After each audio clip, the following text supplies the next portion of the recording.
Amin, I need, as an advisor, friend, professional front office leader person, I need your help here in getting through some of the thicket of what it is managing these people is, because I have a problem with today's show, and you're holding Meadowlark on your shoulders, flying back and forth to New York, doing real journalism, covering real things, as the FBI is calling Pablo before they call other people. And what I have happening here is I come in with genuine sports enthusiasm. Sure. Wanting to talk about what Aaron Gordon did last night. Amazing. And Mike won't look up from his phone because he's like, Marchand almost had a hat trick last night. And Tony's like, you're going to have to explain what that means to me. And so Tony badly wants to talk about what Aaron Gordon did last night as like the fourth story in basketball last night. And Mike wants to talk about the champion Panthers. And you know how Mike can be. I do. I'm familiar. And so what do I do? But in his defense, Mike's a basketball guy again.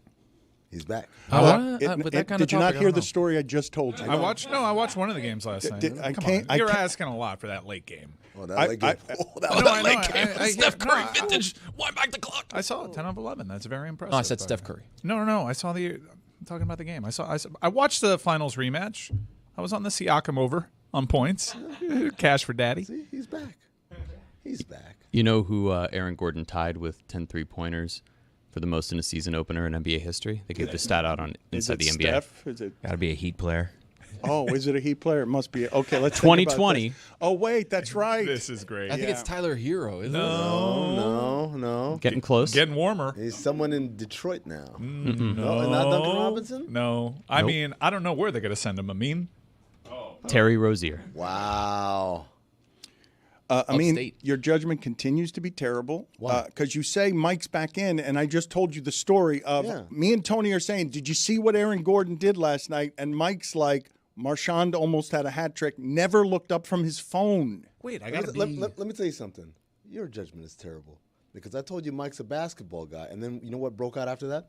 A basketball conversation that Mike was enthusiastic to lead about. is to manipulate them, to trick them? Yes. Yeah. You know who's the president of the United States? Yes. This is exactly how you lead. I have thoughts.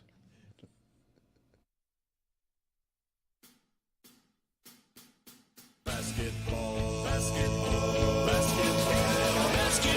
is back, Jack. Time for our favorite winter sport. The summertime is over, so let's head down to the court. Time for the tip-off. Give me fast breaks on the attack. Will you shoot a three or take it to the rack? Basketball is back, Jack. It's a dream shake down in the post, or a killer cross you love the most. When the offense tries to run and gun, is it man-to-man or box and one? It's big plays and talking smack. That's how you know that basketball is back, Jack. Let me hear you say, basketball is back, Jack. 360 dunks and pick and rolls. And we're gonna watch it every day till they raise the Larry O. Hard fouls and hook shots, a dagger three and hack a shack. If you say this game's the best, I'll say's a gag. Basketball is back, Jack. Basketball is back, Jack. Basketball is back.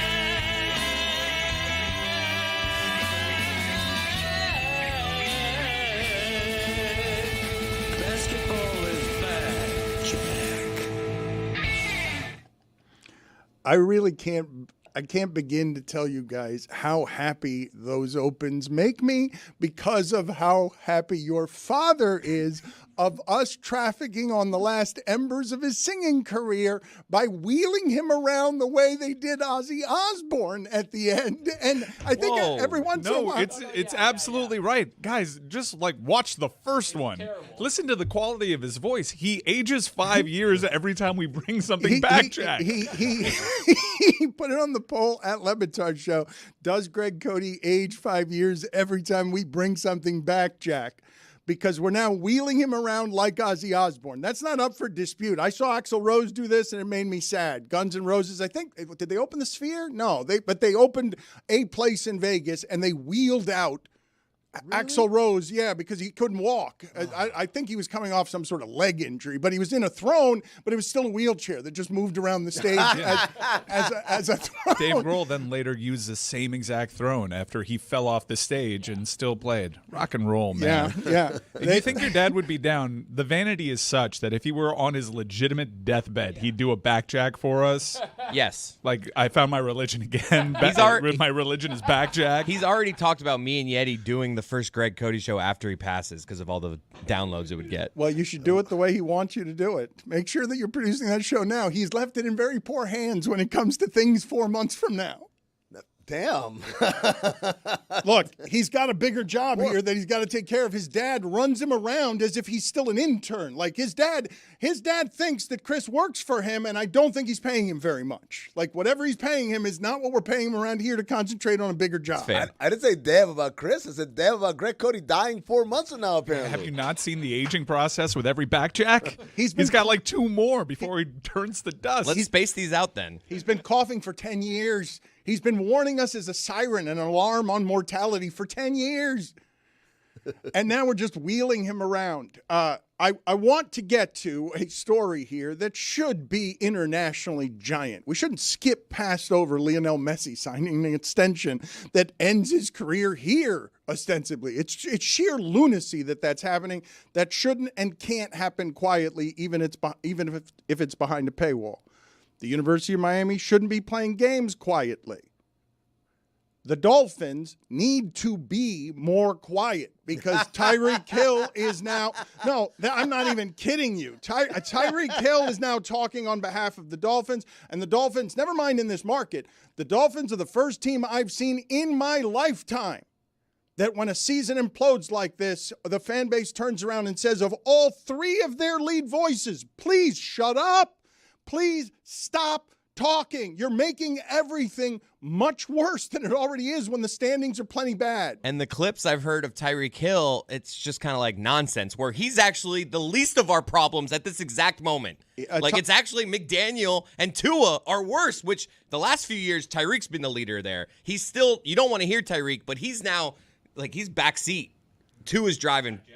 I cannot tell you how absurd it is for me, okay? At no point covering the Dolphins in my lifetime have I ever had the following set of details to present to you guys. Tyreek Hill had a popular podcast, realized that's pretty hard, said silly things, talked more here as a star than he ever did in Kansas City. Kansas City did not let him talk because it is unwise to have at microphones someone who's likely to get in trouble or say the wrong thing when he speaks. I do not want to call Tyreek Hill dumb. You will not hear me do that to athletes very often. They can do a singular thing so well that it requires great intellect to do it, and I'm not expecting my wide receivers to be able to read Tolstoy. But there's a reason the Chiefs did not let this person talk.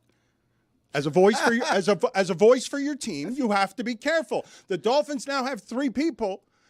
One of them is on, the sentence I didn't think I was going to be saying, he's on the podcast of Teron Armstead. I did not know he had a podcast. He no longer plays for the Dolphins. They can use him. He's the only lineman they've had in 20 years who could block for them.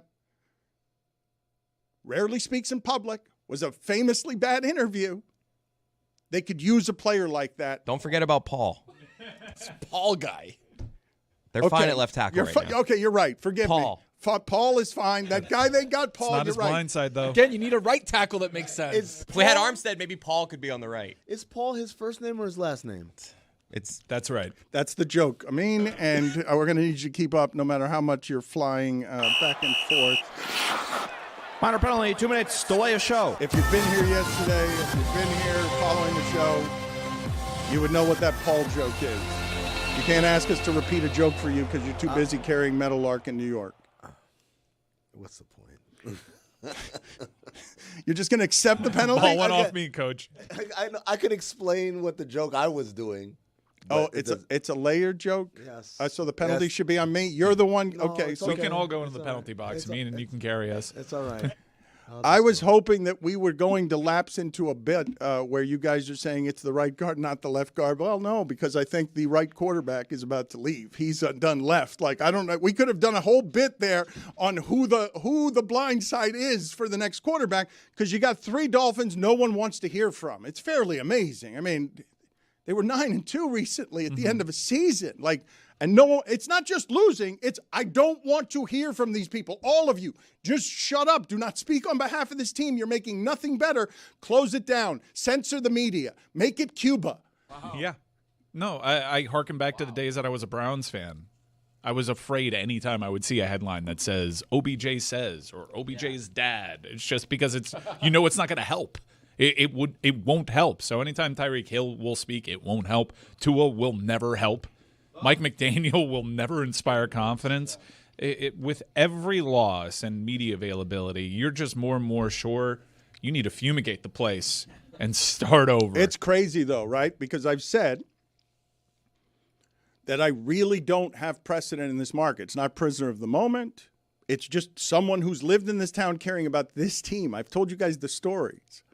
My father sent me to school in 4th grade. I had all of the signatures on one sheet of paper of all the undefeated 1972 Dolphins. All of the signatures looked like my dad's. Every one of those Dolphins that I went to school with showing the other kids about my favorite team that I had on a piece of paper were the 1972 Dolphins, all of them, signatures forged by my father, all of the signatures identical and simply the names of the players. That's a good dad. It's a good dad. So my What are you allegiance, going to do, cross-reference with the internet?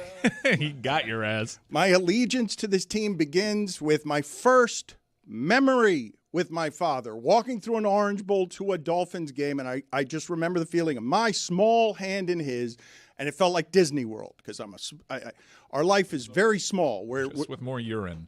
With bad urinal cakes, and it just felt like I love sports instantaneously. It's this team. And in my life watching it, I've never seen this, where you dared to hope. 20 years you've been failing. You're the laughing stock of the league. The Lions are no longer that. The Bills are no longer that. Only for the Jets are people not laughing at you more. But the Jets only have Woody Johnson going in front of the microphone and saying the things that he shouldn't say. Maybe Aaron Glenn, I'm sure Jets fans are tired of hearing him. He said a couple of weeks ago, I'm not making a quarterback change. What's the matter with you? The owner forces him to make a quarterback change. Because when you're led poorly, this is what it looks like. It looks like what the Patriots are now. 2 years of down. This is 20 years. Bills went 17 years without a playoff win. Dolphins are going on a damn century. I've never seen this. It's the worst it's ever been. Going on a century. Well, they're a quarter of the way there. Yeah, Dan, to be honest. The last time they won a playoff game, it was not televised locally. It was 2001. It was Lamar Smith. It is a generation ago, almost 2. It's almost 2 generations of failed leadership. It was so long ago, people were huddled around a radio. We have seen failure in this market.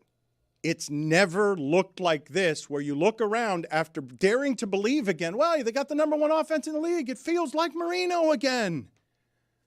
2, everyone's gone. Get everyone out of here. What do they have to trade? I see on trade deadline shows Jalen Phillips might be a valuable piece. They've got nothing to build around either. There's like no hope here. When you say fumigate, kill everything. Put an extermination tent, like a termite tent, over the facility. Wipe it out. Fresh coat of paint. Get everyone out of here. Start over and hope you got a couple of Terry Roziers that give you salary cap relief. Damn, Dan.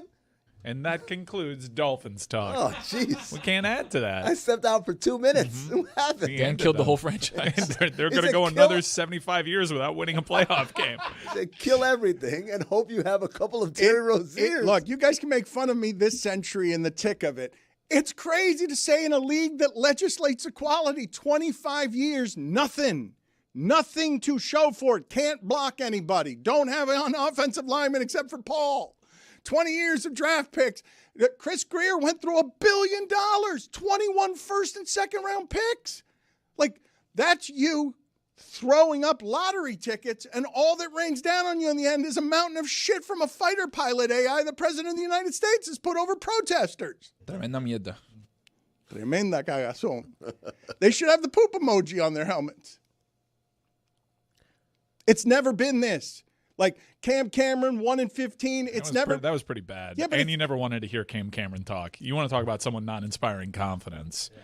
It's not. It's for a franchise that has done this so often. Like you guys are pretty hyperbolic. It's been really bad around this with nothing to build around, no building blocks. But it got good a couple years ago, and we thought we had gotten away from that. In fact, if anything, these guys represent the best of the different regimes of this Dolphin century.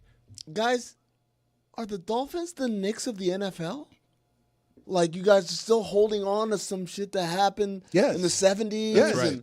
And like, there's this birthright of, and then you were good for a little bit, and you're getting your hopes up now, like, we got to do this. And now it's like reality is sinking in. These three people gave us reason to hope. The three of them. We thought McDaniel knew more than others. We saw that Tyreek Hill is faster than others, and we saw that combination could score 18 times with Raheem Mostert, with a disposable running back. If you gave Mike McDaniel, Tyreek Hill, you'd make Tua the best passer in the league statistically. Playing the Bills close with Skylar Thompson is essentially firing off the confetti from Madison Square Garden's bleachers to celebrate we got gentlemen swept. Is Tua the Jeremy Lin of the NFL? That's pretty good. Got a coach that like put him in a system that really fit him, and everyone's like, that's he's pretty unstoppable. Good. I mean, that's a pretty good comp when you think of all of it. Tua's right? an idiot, though. Well, okay, don't do that. Jeremy Lin went to Harvard. Alabama's the Harvard You're of the right, South. Dan. Tua sounds very, very smart. The only thing I don't want to do to these people is call them idiots when we've been saying far different things. Little heavy-handed by me. Displaying the behavior of an idiot. Well, okay, let's do this if you guys want to do it, because I want to get to the story that Amin is immersed in, because Terry Rozier locally has found himself. We're now getting the dirty innards and the details that I think the audience is going to find interesting that advances this story beyond yesterday. Also, Tua and Jeremy Lin, both culturally appropriated, having their hair braided. Wow. Things to ponder. I think he's TJ Warren. Put that in the file. Tua might be bubble TJ Warren. Oh, wow. So you're shortening the window of like... Everything's got to be perfect. Yeah, but he's no crowd. doing Knicks. See, the Knicks were still good though, 90 to 2000. The days I'm talking about are before, like the before. That's the Dan Marino days. It's the end of Marino, correct? It's 96. It's 97. It's Marino's career. This is the starting point when you think of good organizations, and look at what Pittsburgh has. It's one of the most amazing stats in sports. 3 coaches ever.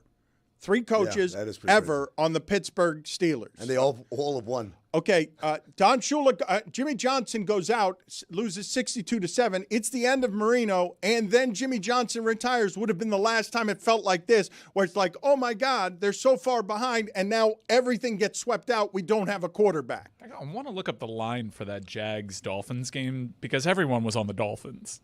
I remember thinking that's like the most wrong I've ever been about a game. It felt like this was going to be Marino's last run. Jimmy Johnson won a road playoff game at Seattle, and that's the last time there was real hope around here. Marino looked good in it. Marino, the Patrick Ewing of the NFL. That's right. The Seahawks used to be in the AFC. That's how long ago this was. That's what I was going to ask. So you had the furthest teams that could ever be playing in a conference Tony, when I say a generation hasn't seen the Dolphins be anything but shit, your earliest memories of the Dolphins start with them being shit. You've never known them to be good in your entire lifetime. They have not won anything. The Seahawks were in the AFC? How young are you? We're not that different in age. Yeah, no, they played it at the Kingdom. It was on carpet. The Brewers in the AL.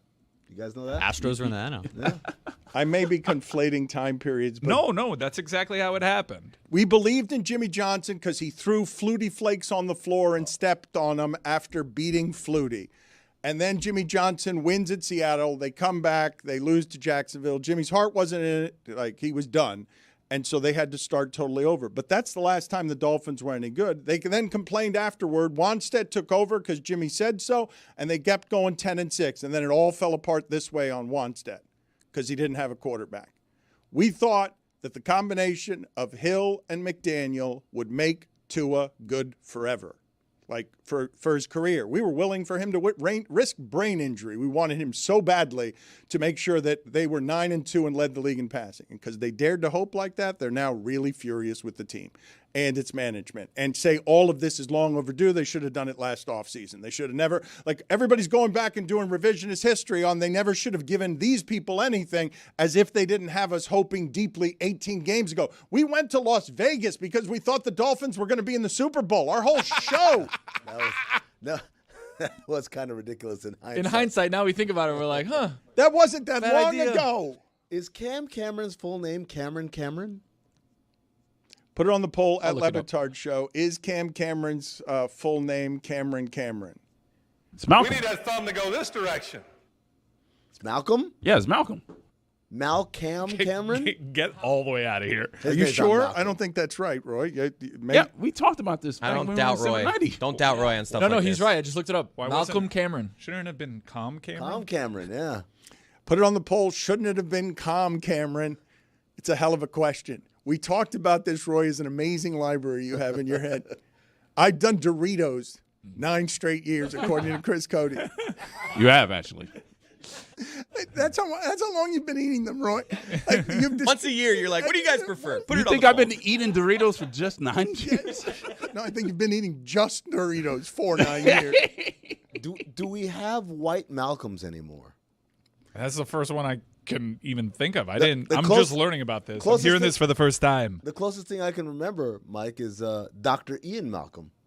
But that's the last name. Malcolm in the So middle. last name. Oh, Malcolm in the There middle. you yeah. go. Put it on the poll at Le Batard Show.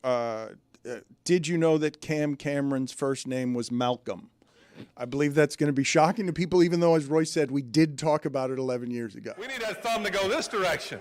That was pretty bad, that time period. We could do some nostalgia on the worst the Dolphins have ever been if you think I'm being hyperbolic. This is, in terms of success, you can maybe say Parcells because they did host a playoff game, and Chad Pennington had that year.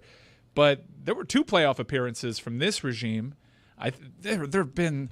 This is the life cycle of the Miami Dolphins in the 21st century. You have a regime take over.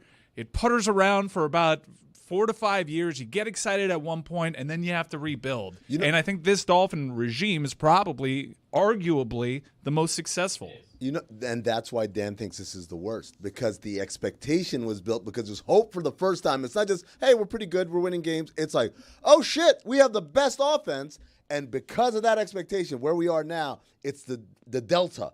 It's you were above the water this much, now you're below the water this You much. trust these bad franchises at your own risk, and when you deliver hope, it's the intoxicant, man. The Marlins have made money, what little they make, off of indifference for 25 years. They created hope. We had been pretty hopeless. I'm sorry, Amin. I'm rewatching the highlights right now, so that's why I didn't see that you were about to talk. I'm rewatching the highlights of that 2000 playoff game at the Kingdome.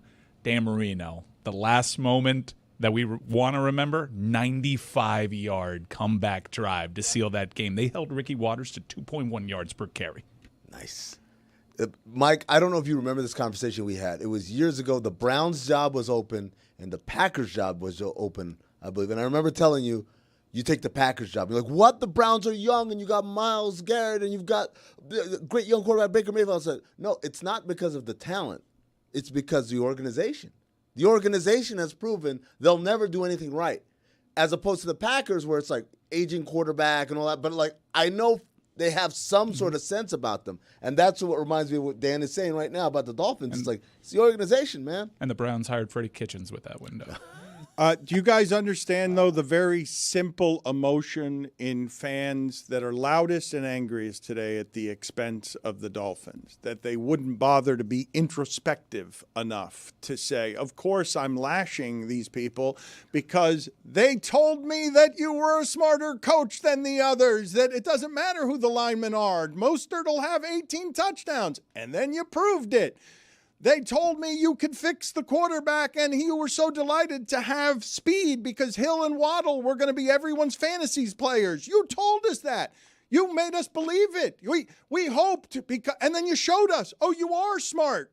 You with all of the pieces working perfectly together and everything at the perfect timing, the most accurate quarterback you've ever seen can lead the league in passing. And then Rex Ryan says, nerd boy, get out of my league. We're going to grind you to dust with our fake teeth. But that was always the issue, right? His game was finesse, and at some point, the war of attrition in the NFL, finesse does not play well. This is a funny point you make, because I do want to talk about what I saw last night in terms of Justin Herbert and Carson Wentz. And when you talk about finesse and how the wheels come off the backup quarterback because you're getting him hit too much. Quickly. And he's on 6 teams in 6 years, because that used to be a young man. That was MVP front runner. That guy was the highest paid person in quarterbacking at one point. And we've watched what you've done to his body. It's awful. And no one gets hit more than Herbert. No one in the league. Like, they are crushing Herbert, and he is being very good under very difficult circumstances. Have you ever seen someone more pissed off to be injured than Carson Wentz? I was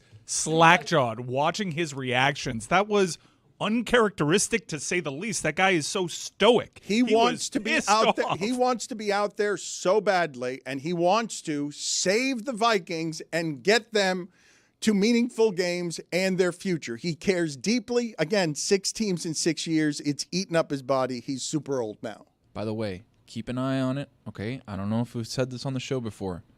Kevin O'Connell's hiding J.J. McCarthy. He's hiding him. Did you see him jump over? Did you see him jump over when the player went to the sideline? He jumped over the guy. His ankle's fine. They're hiding him. Well, he's starting next week, I think. Better be.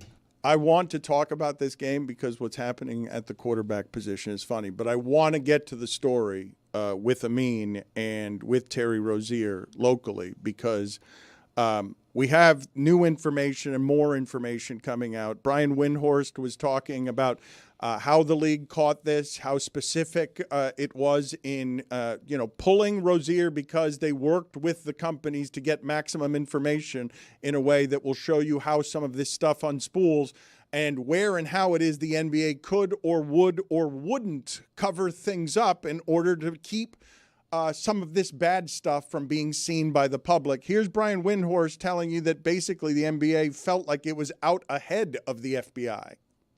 The sports books caught the irregular betting on Terry Rozier the day it happened, the morning it happened, when all of a sudden there was hundreds of thousands of dollars coming in on Terry Rozier unders for a relatively meaningless game in March, involving the Charlotte Hornets. The sports books caught it. They told the NBA right away, and guess what? The NBA, Rozier didn't play the rest of the season, and he had faked the injury, so it wasn't because of the injury. The NBA pulled him. They pulled Jonte Porter, too, the sportsbook's protection measure. It's triggered this. They caught it. The issue, I think, is, Jonte Porter, they caught, convicted, and tossed him out of the league within weeks. Rozier didn't. And this in this investigation, and I don't know if Terry Rozier is guilty. The NBA obviously didn't feel that he was. They wouldn't have let him play. But this indictment implies that there was a swath of conspirators. There was his cousin, his cousin's friend. I mean, all the way down to low-level guys who won money on this bet. Spoke to league sources yesterday, and one of the things they want to clarify is that they never cleared Terry Rozier. That was something that Shams Charania, remember back in July, said he's been cleared, and it was like, well, no, first of all, the federal government definitely didn't clear him. But the NBA also didn't clear him either. They just reached a roadblock in the investigation where they couldn't investigate anymore. They don't have the tools available to the FBI and the federal government in terms of wiretaps and stuff like that. So they just had to say, well, for now, we don't have anything. So, but they never closed it, and they never left it alone. It's kind of pathetic. It's pathetic. So, we're back on, well, then that was a bad report by Shams? I mean, it was. So why didn't no one bats 1,000. Yeah, but the NBA could have said something. They let this be so. They let the narrative persist with their lead insider saying that they had cleared him when in actuality they hadn't, but they let that persist, that the league didn't feel compelled to come out and say that's not the case? An extra detail that Barry Jackson reported yesterday after this video of Windhorse was a league spokesman tells me just now that the NBA did not bench Rozier late that season, and he missed the rest of the season because of what Rozier says was a foot injury. What kind of bullshit spin is that from the NBA? Honestly, like what? We hit a roadblock. We didn't want to announce the roadblock. We just let everybody else think that we cleared him. And so he got arrested in Orlando because he was a part of the active roster of the Miami Heat. Because the NBA, very quietly, super cute, they hit a roadblock and didn't tell anybody about it. And now they want to come back and say, no, we didn't clear him. We're not a circus. Yes, you are. Your answer for that is even more of a circus. This isn't the basketball Mike that I know. Hold on. A roadblock? Wait. We cannot let them get away with this. Well, let's examine all of it because it's where I meant to start, and I got distracted by Dolphins talk, as will always happen to me in the emotional places. But Amin and Pablo are doing work, and this is a thicket of investigation. And what we've learned, at least in the case of what's been reported so far on Pablo Torre finds out about Kawhi Leonard, is it is possible that the NBA can go full clown show on some stuff that they don't have any precedent for dealing with. Like, what happens when you go to Terry Rozier and whoever his co-conspirators are and you're like, we're the NBA, here to investigate. Yeah, what power do you have over me telling you anything? You're not the federal government. Pretty much. So, like, you realize, as we do, that they're going to make the rules up as they go along. This is a new wild, wild west when you welcome some of this stuff into the neighborhood. I don't know what happened with Terry Rozier, but Amin and Pablo can be closer to the truth based on the reporting they've been doing that makes Amin fly back and forth from here to New York. So please catch us up with what you know, what's coming out on Pablo Torre Finds Out, and where it is that it is possible that we can then again reveal, yeah, look, FBI, clown show. NBA, also clown show. Don't know how to do any of this. They've got a rogue player who doesn't have to live by your rules. Federal government, yeah. Heat, don't care. Hornets, Hornets. I'm here to cash my paychecks in Charlotte. Everyone knows I'm playing in the basement to get my 20 mil. Like, I'm one of the star players in Charlotte. And the Heat are wanting to just pushed up, like by this hurricane that's around. Push that up to Charlotte. Don't bring any of that Rozier stink over here. Arresting him to start our season in Orlando? Who was the person in charge of making sure that was a Hornets hoodie at the arraignment? That's savvy. Whoever said, hey, put this one on, that's savvy. It's like, when did it happen? When I was with the Hornets? All right, here you go. I mean, walk us through the interesting details here because there's also this dirty underbelly in the other story. This is Billups in a poker game, and we couldn't have talked about this enough yesterday. Look, this part. Like, wait a minute, what? Hall of Famer and coach in bed with the mafia and the big families. Like, okay, so what does he owe them? Like, that's a question that just mushroom clouds in the sky yesterday on an NBA coach, and we're getting caught in the thicket of some of the details here because I'm telling you, the reporting is going to trail the feds, but Amin and Pablo are doing some reporting that is in the dirty places here where we can show you where this clown show will unravel. But in the underworld of poker, wherever it is that Chauncey Billups allegedly may have thought he was getting over on the underworld, they know how to play poker. They're not starstruck by playing with Chauncey Billups. If a game is rigged, they will know it. And so I don't know, Chris, who is Matt Berkey? Is he a very famous poker player? Yes, one of the most successful poker players in the world. And what is the podcast he's on when he is saying, yeah, everyone knew that the Chauncey Billups games were rigged? This knew it years ago, knew it in 2018, 2019. This podcast was recorded in 2023. He's referring to 5 years earlier in this clip that came out in 2023. It's the Only Friends podcast where he's talking about Billups. It was this game. It started in LA and then it came to Vegas for a few days, and it was all built around Chauncey Billups. And I had heard about the game, and the person who told me about it was like, "Look, I know the game runners. I'm telling you 100% this game is on the up and up." And I was like, well, I know a lot of the people that are involved, and I'm telling you 100% that it is not on the up and up. Yeah. And, we kind of went back and forth, and I agreed that, like, I just wasn't going to go play it. But I had some friends who went and played it both in L.A. and in Vegas. And it obviously, like, was for sure confirmed to be cheated.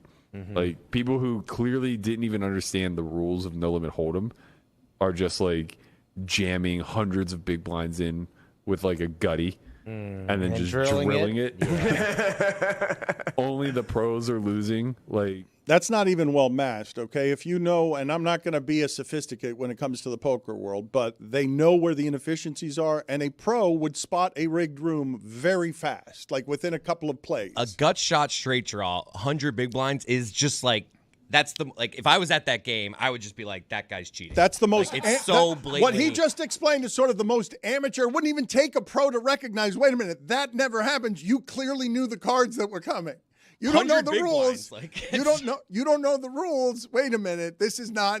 So this is the most amateur. You gotta feel it. That's like Austin Powers. I like to live dangerously. So now we make the crime families what we make them. But all this is basically, hey, we've got some people. They just want to be around Chauncey Billups. They want to say they played poker with Chauncey Billups. And you know what it's going to cost for an evening of poker with Chauncey Billups? $200,000. Allegedly. I'm totally making up that number. But this sounds real amateur, and I'm sure Amin has facts that are less amateur than that. Yeah, I think first and foremost is the idea that they called him a face card in the grand jury indictment, which is basically what you said.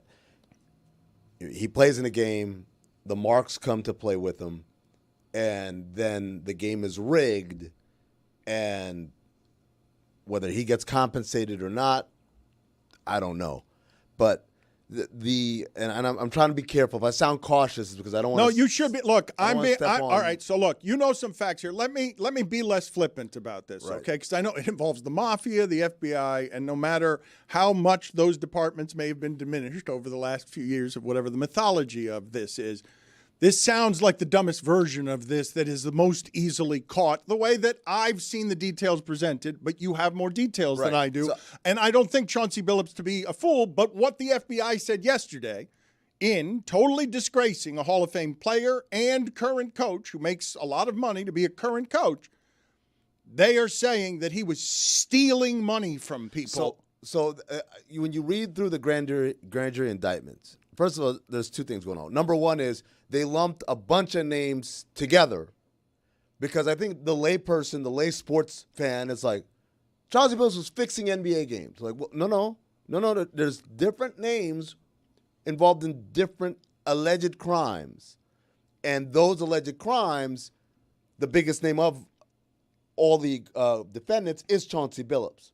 So if I'm trying to if I want to put on my Mark Ruffalo FBI task force jacket and get on TV and act tough and act like we're cracking down on this massive thing, obviously I want the biggest name there because if I tell people, hey, Terry Rozier may have thrown a game, people, again, the average layperson is like, who the F is Terry Rozier? But if can just more macro.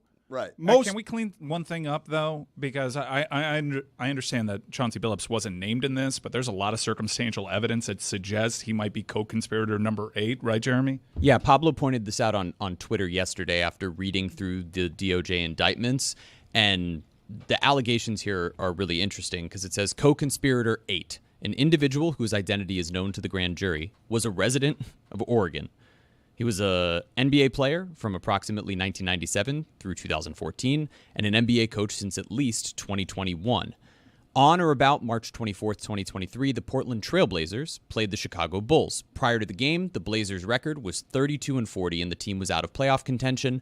Blah, blah, blah. Prior to the game, co-conspirator 8 told the defendant, Eric Ernest, that the Blazers were going to be tanking, intentionally losing to increase their odds of getting a better draft pick, and ultimately their 4 highest scorers did not play that day. So if you had to guess who that might be, even if Chauncey Billups wasn't involved in this story initially, you'd be like, man, Chauncey Billups is in trouble. Let's not be reckless about this and just frame it all on this is moving with moving details, right. and I believe it to be purposeful that Billups and Rozier are your names and they're your big names as the FBI puts on a show of, we'll show you who's in charge. The NBA doesn't run anything. We're going to make a show of, look at what we're going to do, smoke out scandal and shame because it's a mushroom cloud and we know everyone will eat it up. Pablo and Amin and others are doing diligent work, and I will urge you, Pablo Torre finds out over the next it's soon dropping. Will there be a Pablo soon? Like, I'm assuming that I'm getting off the phone with you guys, and you're making high-level calls on things. So please be careful, but give people as much information as you can. Yes, to answer the question, yes, there's an episode of Pablo Torre Finds Out that's coming out. There's going to be a follow-up of what we did in July, by the way, where we first talked about not only Terry Rozier and Jonte Porter, Malik Beasley, but also some of the names named in this grand jury indictment were characters that we did deep dives on. For instance, Amar Awade, who was not only a guy who participated in these games, but according to the grand jury indictment, also was involved in collecting some debts on behalf of people who lost at these games and didn't pay up. And so July's episode of Pablo Torre Finds Out with myself, Pablo, and Tom was on that one as well. We go into a lot of detail, and it's a great listen, a primer, if you will, for what we're doing here. The next episode, me and Pablo, that comes out is going to be more in depth on what's happening here. But the big thing here is these are all they're almost curated in terms of what exactly is all happening. And at the end of the day, what that means from the perspective of match fixing. That's the big sports story here, right? Were matches being fixed? To my mind, there's a difference between Jonte Porter saying, okay, I'm going to fake an injury in the first quarter and now I'll hit all my unders by doing that, versus the head coach of an NBA team saying, we're tanking, so yeah, I'm not playing any of my guys. That's a conversation. That second one is a conversation I imagine has happened a lot over decades in the NBA, particularly when coaches know, hey, you guys are losing. This ain't on me. I can't say this in a press conference. I can't say this out loud. But with people that I would imagine to be, friends or friendly with, I can say, yeah, man, like, of course they're tanking. I'm not. But that's that can be alleged insider trading, and then it becomes inside information, and Chauncey has to know the position he's in. You can't just tell your friends. Of course. But to my mind, there is a material difference between that and, okay, here's what's going to happen. Second quarter, I'm going to take a dive, and I'm going to writhe around. Like, that's someone who is actively participating in match fixing versus the revelation of information that I don't think was based on gambling. It was based on the team strategy. Look, there's just a lot of information here, and I just want to be sure we don't put the baby cart before the horse.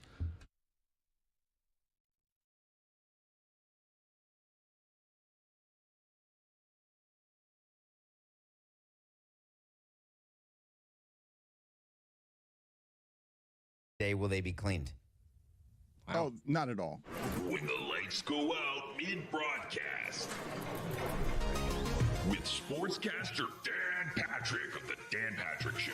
Let's bring in Dan Le Batard, host of the Dan Le Batard Show with Stugotz. And Dan, good to see you. It's always nice seeing you, Dan. I've got a little bit of chaos around me here. We've got a very electric, sort of vibrating Miami, and we're coming off of a historic United America last night, feeling very good about itself because they would be able to laugh at one city. Last night was a winning night for America. Either today would be about laughing at Boston fans or laughing at Miami fans, and America wins today. And here's the best part about it: America was going to win today no matter what. One hated fan base was going to allow you to laugh like that today. So congratulations to America. Yeah, but I don't know if America hates the Miami Heat anymore. No? No. We kind of need it. We kind of need it down here. They hate Miami, Dan. Oh, but not the Heat. I believe that all things Miami are something that divide America.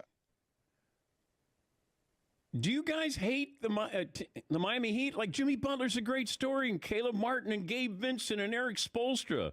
And we need the hate. We've been starved for the hate since 2010. Why are you not understanding what's happening around here? Wait, the lights just went out on your show.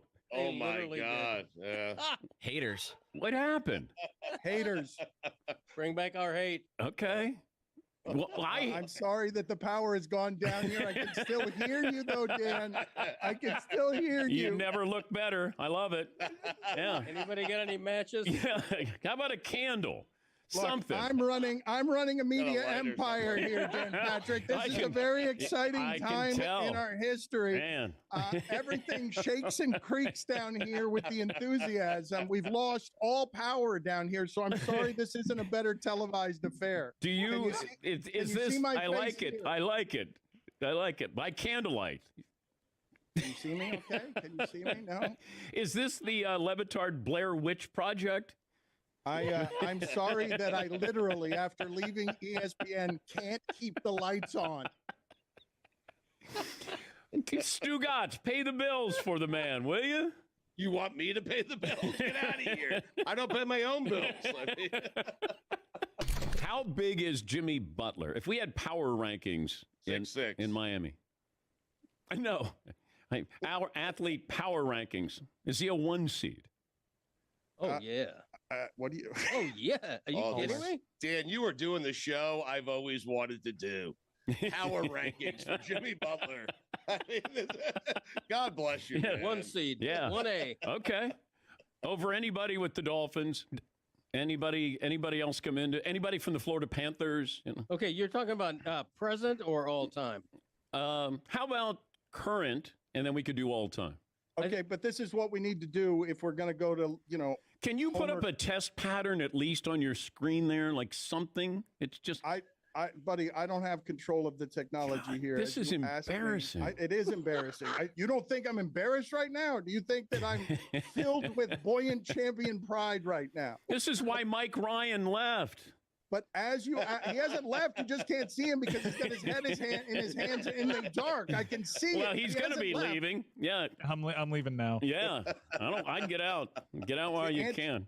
To answer your question, this is why it's funny, the question that you just asked. Yes, Jimmy Butler is in the process of trying to wrestle away the legacy and team of the Miami Heat from Dwayne Wade gave us the greatest feeling and LeBron James gave us the greatest feeling. However, in the last two games, Caleb Martin has been their star. Caleb Martin has been their best player. Over the last few games, our Michael Jordan has been outplayed by Caleb Martin. This episode of the Dan Le Batard Show is presented by DraftKings. DraftKings, the crown is yours. There was a place yesterday with Samson where I had some remorse not pressing him on something when we were talking in reaction to breaking news about politics being involved in any of what you see visited upon sports, as Terry Rozier does a perp walk in front of everyone that's purposeful in looking that way. It's offensive and obvious and politically charged. Sampson said there is no politics here. Of course there are politics here. Please don't think that these governing institutions are that much smarter. Don't give them too much credit. The FBI could absolutely clown show upon a sports story the way they did with wiretaps in the NCAA and just find a bunch of buffoonery. But Terry Rozier was purposely walked in front of people that way. It was not necessary. It was done on purpose. Shackled, cuffed on his hands and his feet, as if he were some deranged, escaped lunatic murderer who assaulted people. Whatever his crime is, even if he's guilty. I don't think that was necessary in any way. I don't think it was necessary that he needed to be arrested. He could have turned himself in. I know his attorney said they didn't even give us an opportunity to turn ourselves in. You should believe less in these institutions than you ever have in your life. I'm talking about both the NBA and investigators and the government. He's not a flight risk. Matter of fact, you know exactly where he is. It's all very purposeful. Right. So there was just a lot of pageantry going on. Whether a crime was committed or not is irrelevant. It's what kind of crime was committed and what is the reaction in terms of bringing so-called people to justice. I could say that the President of the United States was accused and arrested on assaulting women. He didn't have to do that. He went in on his own accord. He took his mugshots and all that, but they didn't bring the SWAT team and cuff him up and shackle his feet as well. even though he was accused of doing harm to people. During a time when directly. government institutions are being weaponized, please pay attention to the way how they're done. Some of these things are very obvious, okay? They are political machines that are now moving powerfully through making it look like the brown people are most dangerous, and so it serves them to chain up Terry Rozier on a crime that doesn't deserve this kind of chaining. And the media will gather up behind him and throw rocks at Terry Rozier. You're idiot. You're a bad basketball player. And then I don't want to be too hyperbolic here, but there was something of it to me that was reminiscent of many of the ICE raids that we've seen around the country. Like, for instance, recently in New York City on Canal Street, the guys were selling kind of knockoff bags or whatever. And it's like, this was all under the guise of we're catching murderers and rapists and gang members and terrorists. And you're telling me the guy on Canal Street selling a fake Gucci bag justifies that in the same way here. We're going to catch these organized crime people and all that. And it's like, so you're going to arrest the basketball player and put him in shackles? What part of that mission is this accomplishing? And it feels, again, hollow at best and at worst purposeful in trying to demonize a certain kind of individual. You're going to do a deep dive on the facts of this with Pablo Torre, and there will be more information there than you will find in most places. You tried your best, but you are not going to sway me on that is a welcome sight, Terry Rozier being dragged away in cuffs. That's great. Sorry. That was very compelling. Almost but got you. You almost got you. But it was absolutely necessary. Then you remembered like that game where Then I remember the turnover against OKC. We are not wrong in sermonizing against the idea of chaining up the millionaire, the terrible Terry Rozier. You're just good with it because you've said since the beginning, like you would have done this to him yourself as soon as they made the transaction. Citizens arrest. You would have and you would have also framed him. I am taking this man. Yeah, look, if these poker games were as dumb and all these people were interacting, you'd frame Terry Rozier in a game filled with you suckering him. Just like DiCaprio in The Departed. I am a cop. I am taking this criminal. This is my prisoner.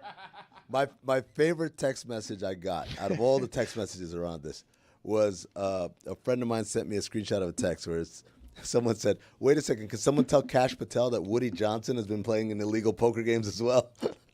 Well, like if that's what we're doing? A lot of Tua tweets of that too. A lot of tweets. Like, I have been rigging games. My name is Duncan Robinson, and I play for the Detroit Pistons. You know that the bald guy, the security guy, he could totally frame players if that's how they're going to start getting around the salary cap. Like, there are parts of this that are a thicket of interesting, but Dave Damashek, our favorite football weirdo, is the host of a new Metal Arc podcast. I still don't know how to say the America part. America. Football America. Attaboy. How do you say it? It becomes Football Americas. Football. How do you say it? We couldn't believe that the domain name was available to us. Football America. As a reminder, Dan Le Batard is the one who put the exclamation point at the back end, and that's what really makes it sing. Pronounce it how you want. Football America knows many regions with distinct accents and otherwise. So go ahead. If you're from Pittsburgh, you can say Football America, Yins, but I don't know how people from South Beach speak. I can't get that patois down. Shout out, though, to my guy Amin, Chris Cody. Everything's happening this morning, clearly, because Chris Cody, like 22 minutes ago, I'm sitting here listening to you guys flap your gums, and he says, wait, the Seattle Seahawks used to be in the AFC? And on Football America, in really just another matter of minutes here, an hour or whatever, when the show posts, I do a what if about what if the Seattle Seahawks had stayed in the AFC in 2002. It yields fascinating results, specifically around a couple of high-end quarterbacks or prominent names in pro football right now. Tony, why are you pointing at Chris here? Chris is like throwing his hands in his ear like a gladiator. Like, are you not entertained? That's called network synergy, Dano. You meant to be an idiot. Well, what I love, too, is, like I say, everything's happening. I'm thrilled because, I think everybody's picking it up. What comes off me is that I'm one of the great empaths in society right now. And, I was thrilled for my fellow hockey fan last night that Roy got to pay witness to the greatest player of the millennium, the guy who saved the sport of hockey, Sidney Crosby. Couple of goals in vanquishing the what's that team? The defending champions. Miamis. Back-to-back, Yeah, Jack. the Miamis or whatever. But that was great. So happy for everybody there. My heart is full on Roy's behalf. And whatever you guys want to talk. Oh, I have a quick story, though, about what you're just talking about there, about rigging games.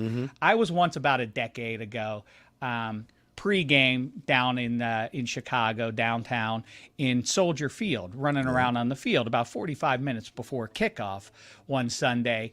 And, look who it is. It's iconic referee Ed Hockley running towards me. Right. The guns are out. It's a nice day in Chicagoland, and he's running towards me into the bowels of the stadium. And as he goes by me, I think it'd be cute to do this. As he goes by, I go, "Hey, ref," and I go into my pocket and I pull out a dollar bill, and I go like, "Let's make sure the home team has a good day today, okay?" And he stops and he goes, "What the hell are you doing?" And he starts, and I realize I have erred immediately. I've made a grave mistake. And he said, "What do you think you're doing?" And I said, I just having some fun. He's like, "You stay right here. Who are you?" And now the shame sweats are starting. The cold chill down the spine and everything else. And he runs off, and he's replaced 90 seconds later by a couple of sizable toughs in NFL Blazers, and they are interrogating me about like, who do you work for? And I said, the NFL. And I said, just, can you please I don't know why I went into Mr. Hockley mode very quickly. I was like, please, I understand that it was a bad joke, but could you please let Mr. Hockley know that it was just a $1 bill and that I have children? And he eventually, they went back and came back and let me off the hook. The moral of the story is, in a larger, more human way, that Dave Damashek once offered Ed Hockley $1, and Ed Hockley is a man of such integrity that the entire force of the NFL kept the mob away from Ed Hockley by denying Damashek his ability to give him a single dollar. Now, correct? In defense of Mr. Hockley, who's a proud resident of the state of Arizona like myself, Dave, how close were you to the stadium when this happened? I was in the stadium. Okay. I was standing in the archway that leads you into the bowels of the stadium from the field. There's 8 billion cameras. Yeah. And so all they saw was the waving of a single dollar. No, they would have seen him reach and show something. They wouldn't know what bill it was or anything. And so Ed Hockley's like, I'm not taking any chances here because this jamoke. I need the cameras to see that I don't like this. Can't believe that's What'd your you do takeaway. that for? That's not the takeaway here. Dave was being a smartass, and it caught up real quick. It hasn't caught up to him yet. Look at him soaring through the sky with a pod that debuts here in an hour from now. You're saying that our 4th hour today is just Damashek on the stage. Do you have anyone from our show on your show on football? What's it called? America. Well, it depends where you're saying it, basically. Anywhere that you are located in Football America, say it how you wish to say it. We have Amon Green, Packers icon, in advance of the Steelers-Packers game. We talk about who he would rather have, Aaron Rodgers or Brett Favre or Jordan Love. He answered it from a football perspective. I was asking which guy is most likely to pick up the dinner tab. But either way, that's a fun question. We get into all aspects of that showdown on Sunday night. Listen, we bring on Brandon Perna from a high-end YouTube show called That's Good Sports. We make the game picks, and we dig in on NFL Week 8. It's a grand time. Like I say, I tell you what happens if the Seahawks would have just stayed in the AFC back at the dawn of this millennium. I like that game. The entire episode, Dave? Like, we're good. I want to talk about last night. No, 2 minutes. We got back to the what if. We got back to the what if. I like the what if.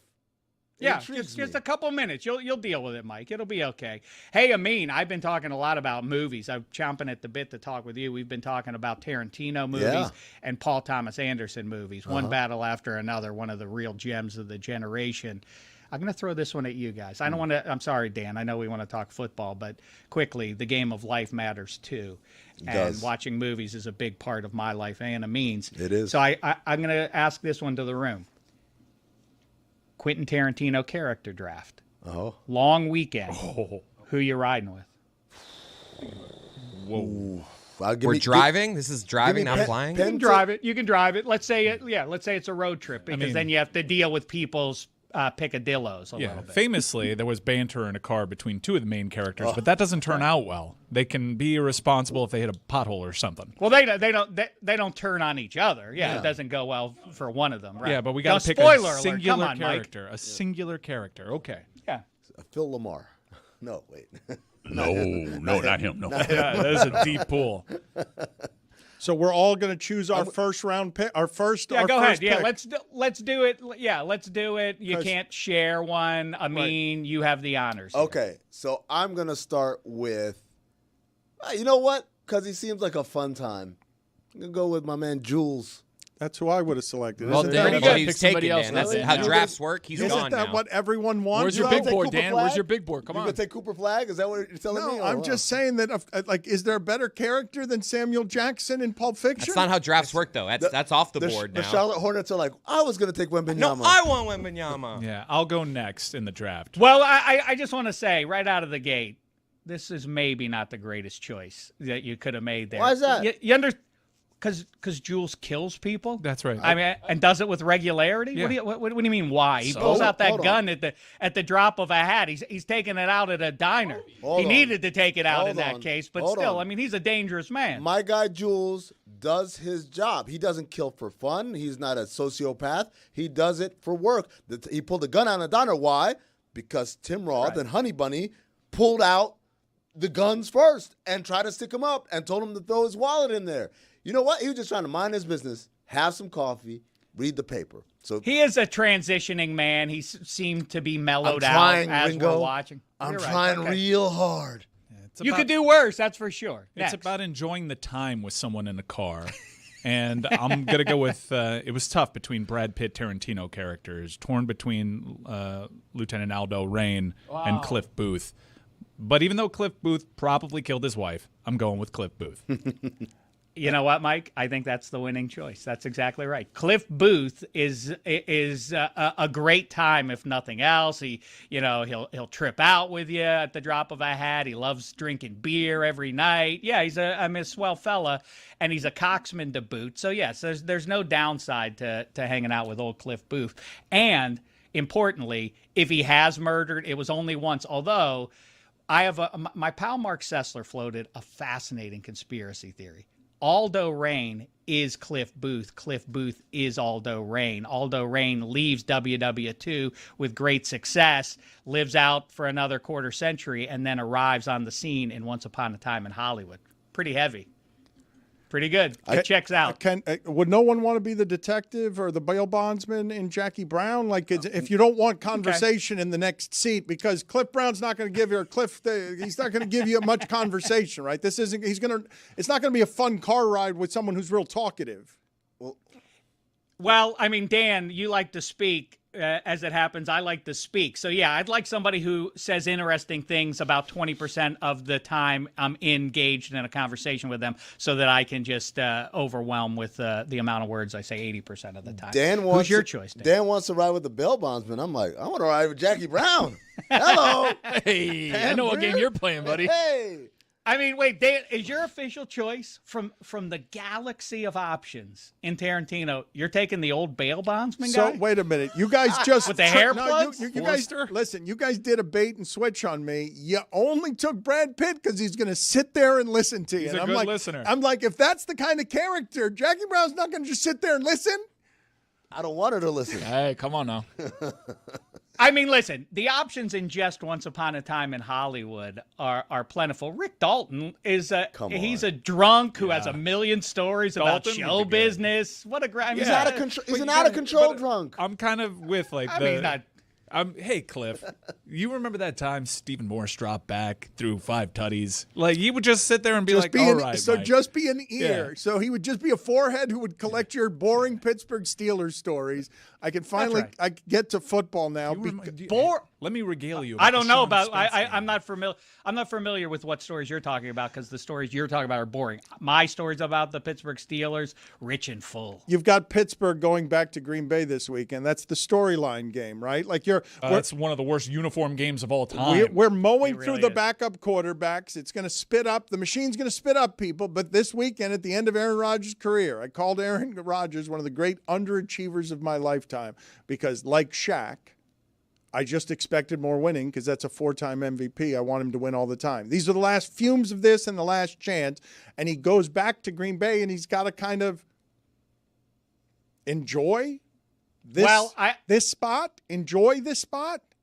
I'd rather it be, as you described, him going to Green Bay. It's Green Bay coming to his new home, and his to visit his new life. I like the way I consider it, and for all the talk, these guys don't want the white hot light of attention. Well, they do want the attention, but they don't like it if it might go against them a little bit. And so Aaron Rodgers is saying all the good stuff, all the nice stuff, like absence makes the heart grow fonder. Like, did things get weird in Green Bay in my last days? I hardly even remember that. I wish him nothing but the best, though.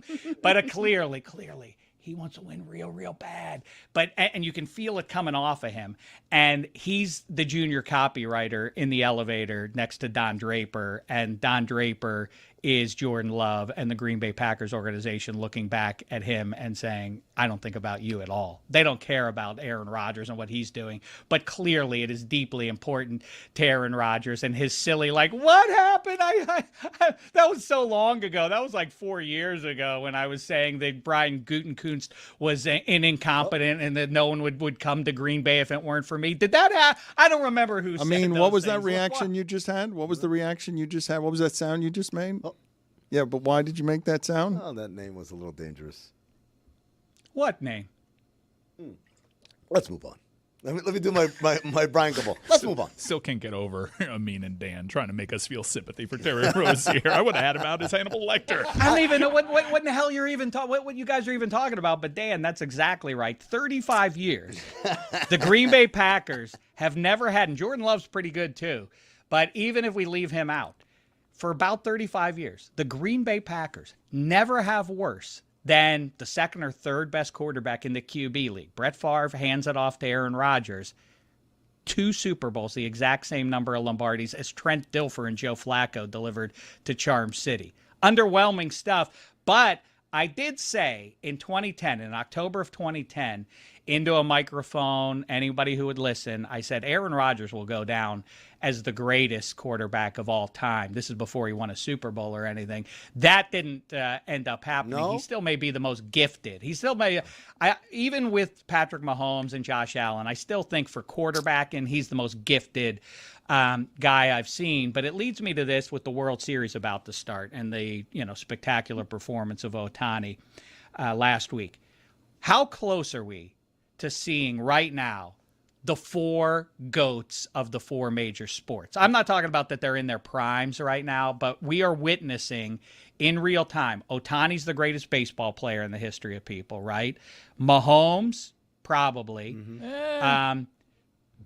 Okay, I'm throwing something out. I'm throwing something out here. He's going to shoehorn Sidney I Crosby. like Do it. that for me. I like David. it. Tom Brady's still Cook, alive, Dave. right? Just making sure. Where's my shoehorn? Because I'm gonna smack Mike with it. Yeah, that's right. I'm gonna shoehorn in the greatest player of the millennium. Is that wild to shoehorn in the guy who saved hockey and would definitely dominate 80s hockey in a way that Wayne Gretzky, if you traded him to right now, would be not a ham and egger, but he'd be Adam Oates. He would not be the star of Gretzky, I said he wouldn't be. Gretzky would be a ham and egger. I did not say he would be a ham and egger. It's an immediate not my words. Not my words. I said he wouldn't be a ham and egger. I said he would be more like Adam Oates, is what I said. So Adam Oates is a Hall of Famer, I believe. He was scored a lot. Do you think Wayne Gretzky would be a dominant force in the NHL in 2025? What does that mean? It's a jobber.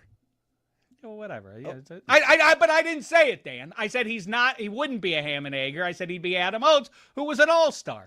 Beautiful eyes. Let me Oates tell you, had beautiful eyes. Right now, you are being wildly disrespectful. Adam Oates. It's the eyelashes for me. Adam Oates. By the way, who's your basketball goat who's playing right now? Is it Wembanyama? Jokic. No, it would be. I'm floating a thought how close we're getting. To Goat it. Equinox. LeBron is the 1A, right? LeBron is the 1A in the NBA. Michael Jordan still.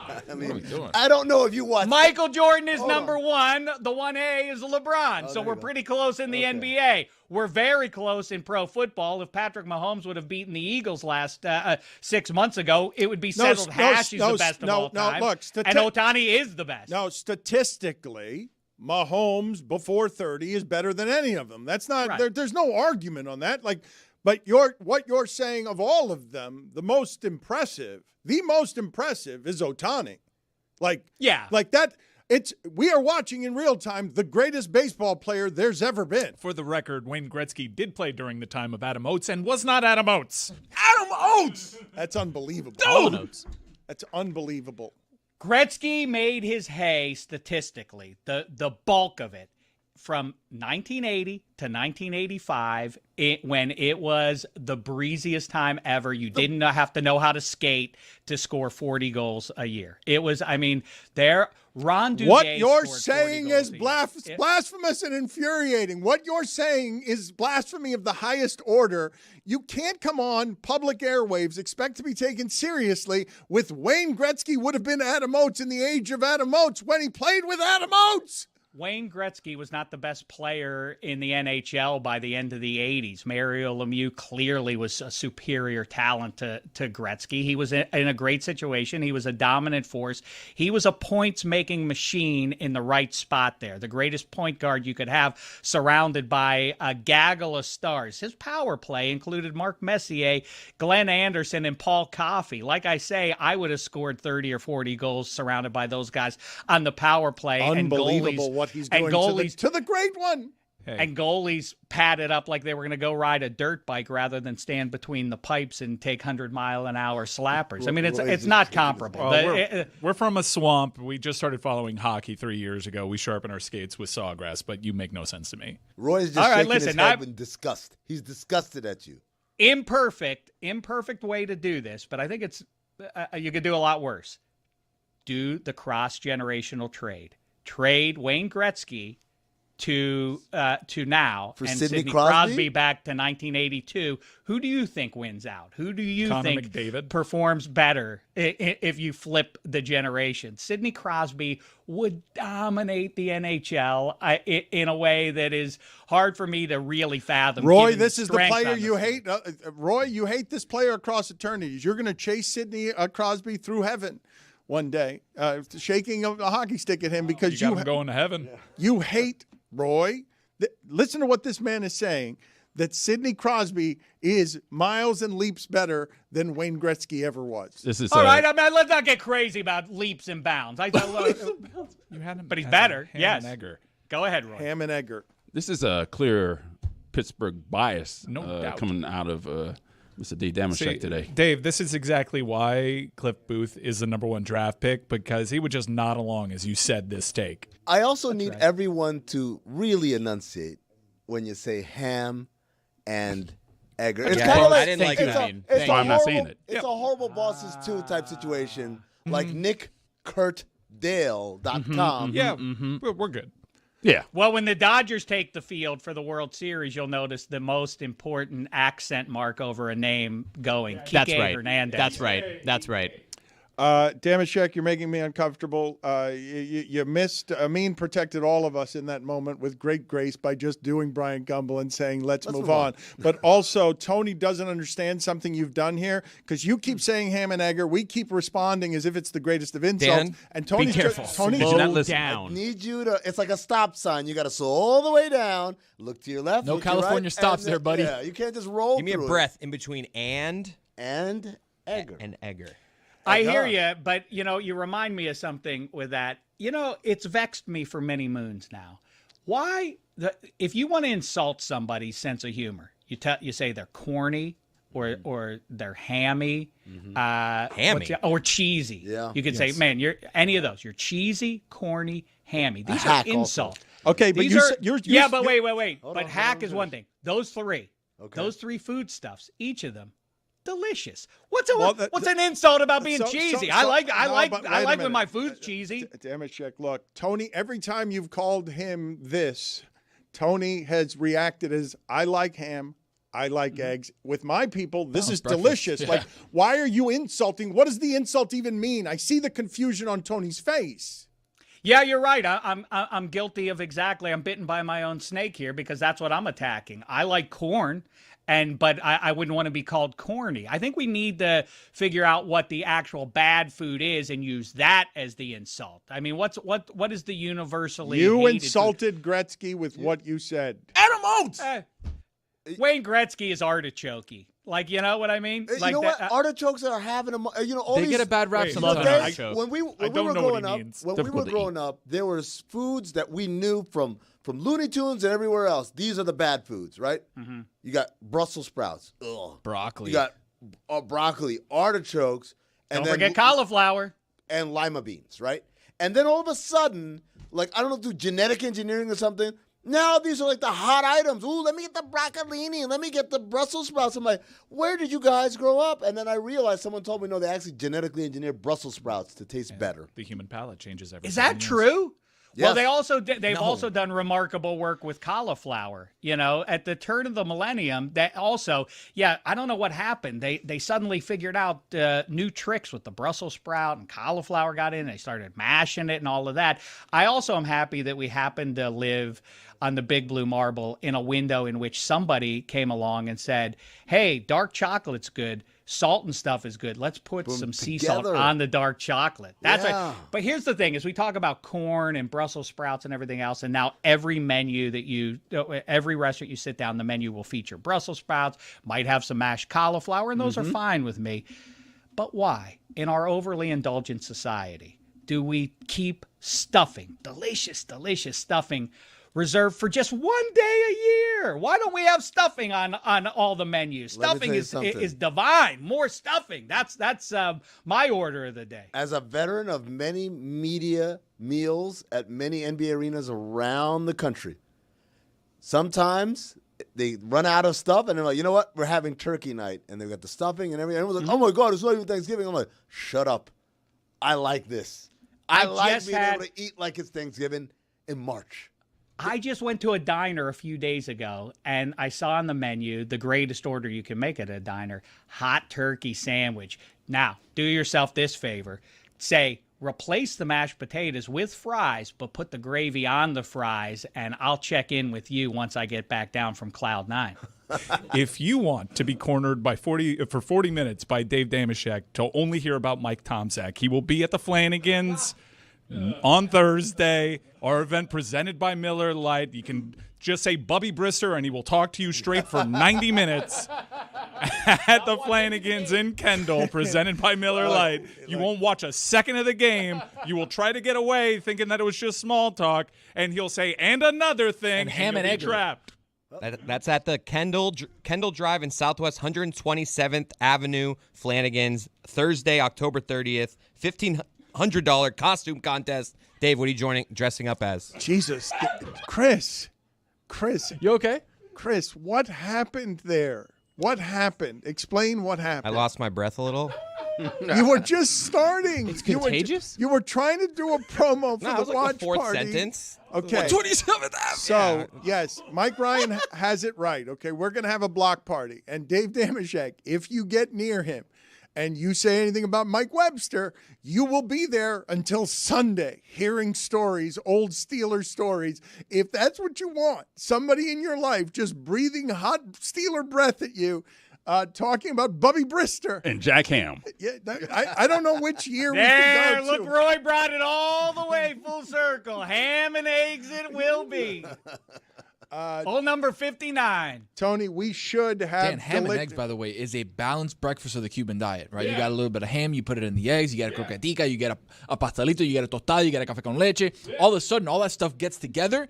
right in your stomach. No, You no, gain about Tony. 3 or 4 Tony, I pounds. appreciate the support, but that's old I don't think you news do. in- I don't in- think in you my do. book. You don't. Dave, I don't think you do. You don't appreciate Dave, you've it. never had a You croqueta. don't. I don't think you can No. appreciate the support until you have a croqueta. You're gonna have one when it comes down Well, here. I've had, you know what? I had it in the Dan Le Batard studios, as a matter of fact, on my last visit. It was delicious, but wasn't I'm no stranger to the delights of Cuban cuisine. But yes, ham more broadly. This might be a hot take for you guys. I don't know if you're ready for it. Ham might be the best breakfast meat. If you night ham, we had ham last night at the holidays. Like, oh yeah, there's some leftovers in the fridge. I know everybody does this with turkey. Get that ham out there, slice off, chip some off there, drop it into a pan. You can thank me when you get down from Cloud 9. If you want your rib rolls to go cold, just say Tom Barrasso around Dave Damashek, and he will spit all over them for 45 minutes.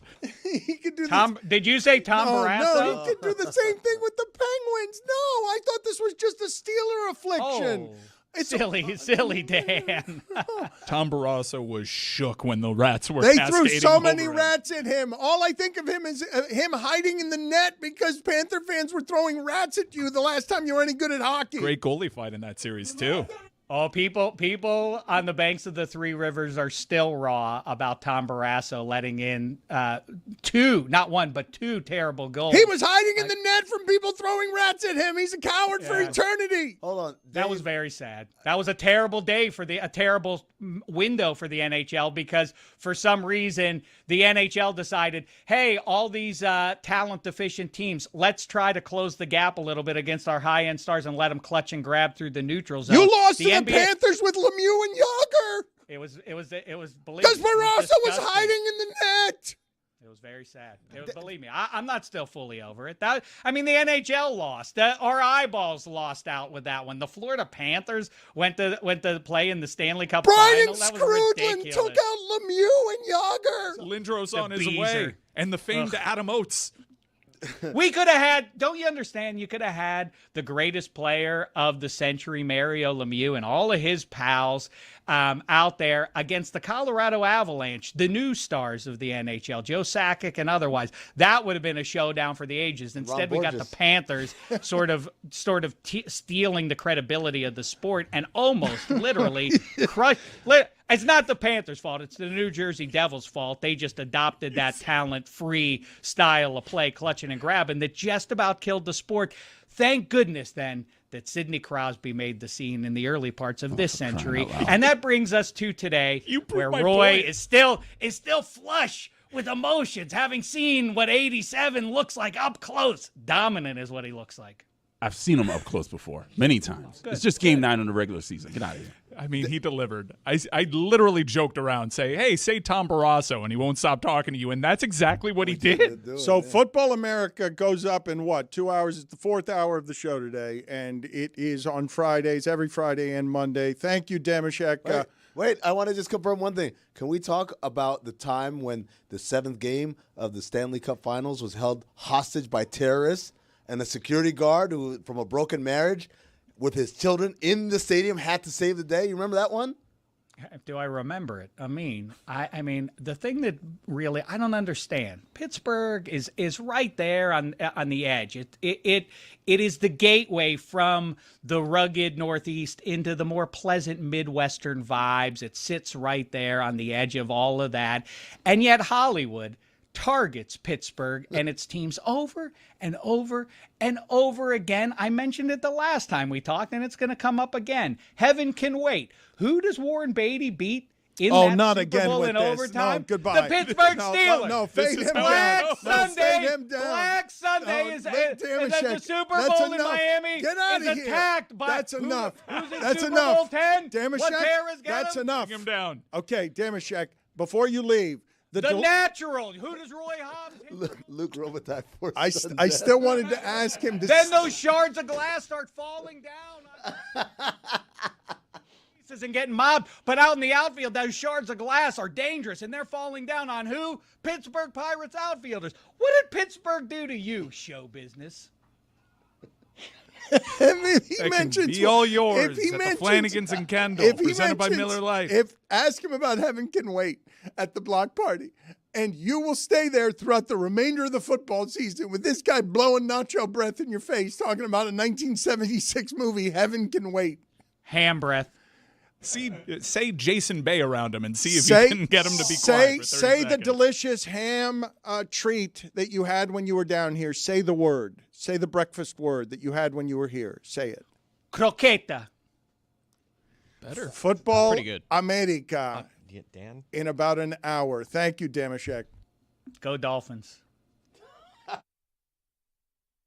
Guys, huge on this week's Mystery Crate. Mage. Chris swallows 4 swords. Yeah. He almost did 4.5, but he did 4. That's so unfair what I What's did to the him. opposite of bearing the lead? Saying the lead. Coming out with a lead? bang. Good Coming job. out with a Yeah. bang. Well, it's just a joke he was trying to make. Verbs. Tony's in the Navy. We learn a lot about the Navy this episode. lot We do a about the lot of Navy. guessing games in this episode. Correct. We find out the bonsai brownie. Chris finds out We about call the bonsai Billy. brownie. Billy Gill joins us? Question mark? How long can you guys string that in? Damn. Who's the rapper? Who's the rapper? We try to figure out who the rapper is. We're still missing that. We get a tour of Jess's cubby. Yes. She's got incredible bookcasings that Lee's dad made. And we hear sirens. Yeah. Oh, and Lee comes home from a trip. Oh, I say hi to Lee. Yeah. What a time. Who's the rapper? Tune in. Parlays. And burritos. Oh, the burrito. Cut in half. It's a crunch wrap. and adjectives. Delicious. Or was it verb? Damn, it's a verb. Verbs. If Cuba is hell, Miami is purgatory, wrote a famous dissident Cuban writer after being forced into exile here. John Lee Anderson of The New Yorker was recently dispatched to both hell and purgatory to talk to the Caribbean cowboys about our tropical depression. And we find out where Florida ranks among America's safest cities. Spoiler alert, no bueno. On this episode of Because Purgatory.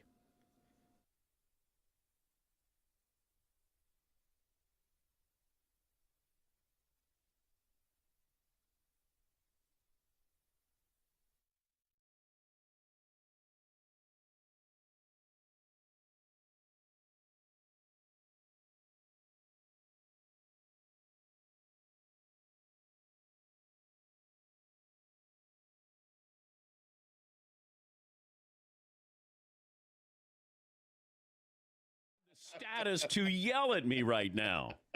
Because Reggie Miller told us on the broadcast last night. Surprised again and the again, audio works there out of that studio. Good God. Goodness gracious. Man. Can you see me at all? No. It's a dark screen.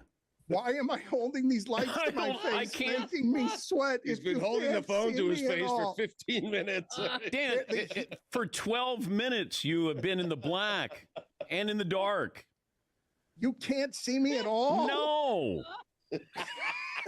The power is out in the building, Dan. This is great. I have no idea how we're connected to Dan Patrick, honestly.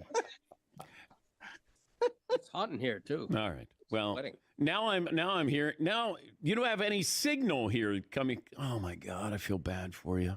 Metal Arc You've Media. fallen already. Hiring now. Yeah. Hiring now. Hopefully- As media falls apart all over the United How States. about technicians? Hiring technicians right now, a lighting director, something like that. You got to start with the basics. A good We're in foundation, Dan. A brand new studio. I'm sure it wasn't cheap, Dan. I'm sure it wasn't Oh, no, cheap. I saw the tour. I saw the tour of the studio. Looked great. Do you know how hard it is Oh, to God. pay rent and buy things in Miami right now? Do you know how expensive things are here? Stugotz, Greg Cody, and Dan Le Batard make up that powerhouse show, the Dan Le Batard Show with Stugotz. And you know what? You're onto something. A blackout show. You know, we see audiences do it. You've done it with a show. Congratulations, Dan. I'm deeply embarrassed. Chris Whittingham's last day. When you guys make big announcements, are you one that just likes to rip the Band-Aid off or really just drag this out? Like, if you had something really important to say in this segment, would you just say it right now? Or would you, like, let's have a segment, have a little conversation, and then What do you build mean up big to it? announcements? Like what kind of big announcements? I don't know. I'm just saying if hypothetically someone wanted to announce something in here. Announce like Witty, what, if you though? wanted to announce something, would you just like, are you rip the Band-Aid off kind of guy? I think I am. I don't like to drag things out. Get right to the point. Get right to the point. But why are you guys talking about big announcements? Because I just like to talk about life sometimes, and we all have big announcements to make sometimes. Right. You never know. And I just like to see. I like to go around the room, get a feel for how people like audience. How do you like? We're gonna give a little 10 seconds of silence here, so everyone in the audience can say how they handle big announcements. All right, so audience, when you have a big announcement, are you a rip the Band-Aid type, or do you slow burn? Shh. Wow. This is a callback to Naked Chris, by the way. I used to do this with Naked Chris. You guys are so uncomfortable with silence, you couldn't get through 4 seconds. We're getting radio for a long time, Dan. Ready to go. Dan and I were ready for 10 seconds. So I still don't understand what you're doing, though. What are we making a big announcement here? Is that what you're saying? Yes, we are. But who's making it? Is Chris Cody making it? I mean, I am making a big announcement. Well, okay. I don't like to classify my own announcements as big or not big. Wait a minute. I'll leave that to you guys. I started this segment, and there's actually an announcement that needs to be made. What are the chances? Wow. Good at this. All right, so it was really poor acting. Spoiler alert. What the hell are you doing? Yeah, Chris Cody is correct. He has indeed broken my news. I will no longer be the executive producer of this program. I took over that job like a year and a half ago, but yeah, I will indeed be leaving that. And I have decided to commit fully to my play-by-play role, which I have recently begun with Apple. And I will no longer, well, I don't want to say no longer, because I'll still be around here at Metal Arc. We're working on a project that I will be a part of. But in terms of regular daily involvement on this show, that comes to a conclusion today. I'll still be around. Like, I think every once in a while, I'll still kind of. They're hugging you. Yes. Did you have a different way of doing this before Chris Cody got involved? No, I didn't write anything. I was going to say it just as awkwardly. Some people would argue that you presided over the single worst era of the Le Batard Show with Stugotz. And if that is... That was Andy King, year one. Oh, no.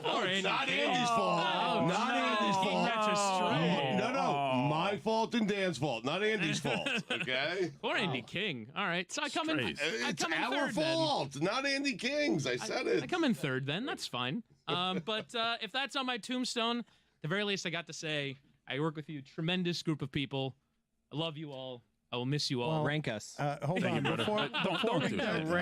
Before we get to making this awkward and syrupy, we are very happy for you, because when you started over here, you are now embarking on what is your dream job, correct? This is, and for those who do not know, we have known Whittingham since he was a young broadcaster in college, heard him on a WVUM game, and he was exceptional, noticed him that he was good at the art of play-by-play, and so you bailed us out during a really turbulent, difficult time by coming over here and simply being helpful at a time, and we still need the help because we're going to miss you, but you're getting your dream job. This is, and you want to devote yourself to it, because you can't, people don't understand how consuming these jobs are. They think Joe Buck shows up and can just fart out 4 hours, and that's not how it works. Yeah, I didn't, honestly, because when I got it, I was like, all right, this works out perfectly. Fly out on a Friday, do the game on a Saturday, fly back on a Sunday, do the show Monday to Thursday. It'll be fine. It'll work out great. And then you get into doing it, it's like, whoa, this is a lot. So I've embarked on a couple trips, and it kind of proved to be too much for me. And I kind of decided that, this is absolutely my dream job. And, working more towards this and being able to do it better is really important to me. So, I'll still be kind of hanging around in case anyone needs me for anything. But in terms of regular involvement in the show, and I actually, Dan, in honor, I have a top 5 list if you want it. Wow! On the way out here, as sort of a memento to leave behind. Okay, so this is a top 5 list on one of the worst eras ever of the Dan Le Batard Show with Stugotz, surpassed only by Andy King. Although Stugotz says it's my fault and his fault. Yes. By the way, those 3 weeks when I started in between ESPN and just doing a podcast the next day, one of the craziest 3 weeks of my life. That was batshit crazy. The whole thing has been batshit crazy. Again, I remind you, don't start a business during a pandemic. What is the top 5? All right, the top 5 list. I like to annoy you guys with my British expressions, and I kind of revealed them one at a time And I got people saying not from E. Clive, and I got people saying and unwelcome additions to the show. Yeah, Yes. right. Oh, so I no. have a top 5 list of British expressions that I haven't gotten to yet, that I was going to over the course of time, but I didn't get to. It's the perfect way for you to go out. In that it's terrible. It's maximum fancy lad. He's 100% Colombian, not British in any way. It just doesn't make any sense in any way, except that he wishes to be like their people. I do have a Welsh last name. Just saying. It's weird. I think I'm shocking people right now, telling them that Chris Whittingham is 100% Colombiano. It's a fake last name. It's. I mean, that's harsh. Anyway, number 5. Well, I have 2 OLIs. First, I never got to say that I was going on vacation by saying I'm going on holiday. Jesus. I said it to you often. Everyone is just shaking their heads. Sadly, but not because you're leaving. Sadly, because this has to be the end. All right. I never got to say that I was eating cookies by saying I'm having a biscuit. Chris Cody, I'm looking at the faces here. You are getting at the very end. Glad he's leaving. No buy-in from anybody. Number 5. I never got to describe someone that was very pale as being albino. Number 4, one of the strangest dismounts in the history of goodbyes. I never got to say that people driving a pickup truck drive lorries. Unfortunate. I never got to say that where we park our cars is a urine-smelling garage. Cody, how do you feel about how this goodbye is going? It's his goodbye. Yeah, I feel great about it, and I don't want to step on his lines here, but when I take over as executive producer, as soon as Woody teaches me all the buttons, I'm going to really give it my all. So, Woody, thank you for leaving me that job. I've been told you're in the running, Greg. Number 2. Never got to describe something in quotes, as in inverted commas. Is Pablo Torre coming in to be the executive producer of the show? Is that what they? He's also in contention. What he was hired for? Number 1. I never got to describe Juju Gotti's incredible sneakers as trainers. Wow. Go sit in the penalty box. Bye. Whoa. Forever. Forever. Love you. Lifetime.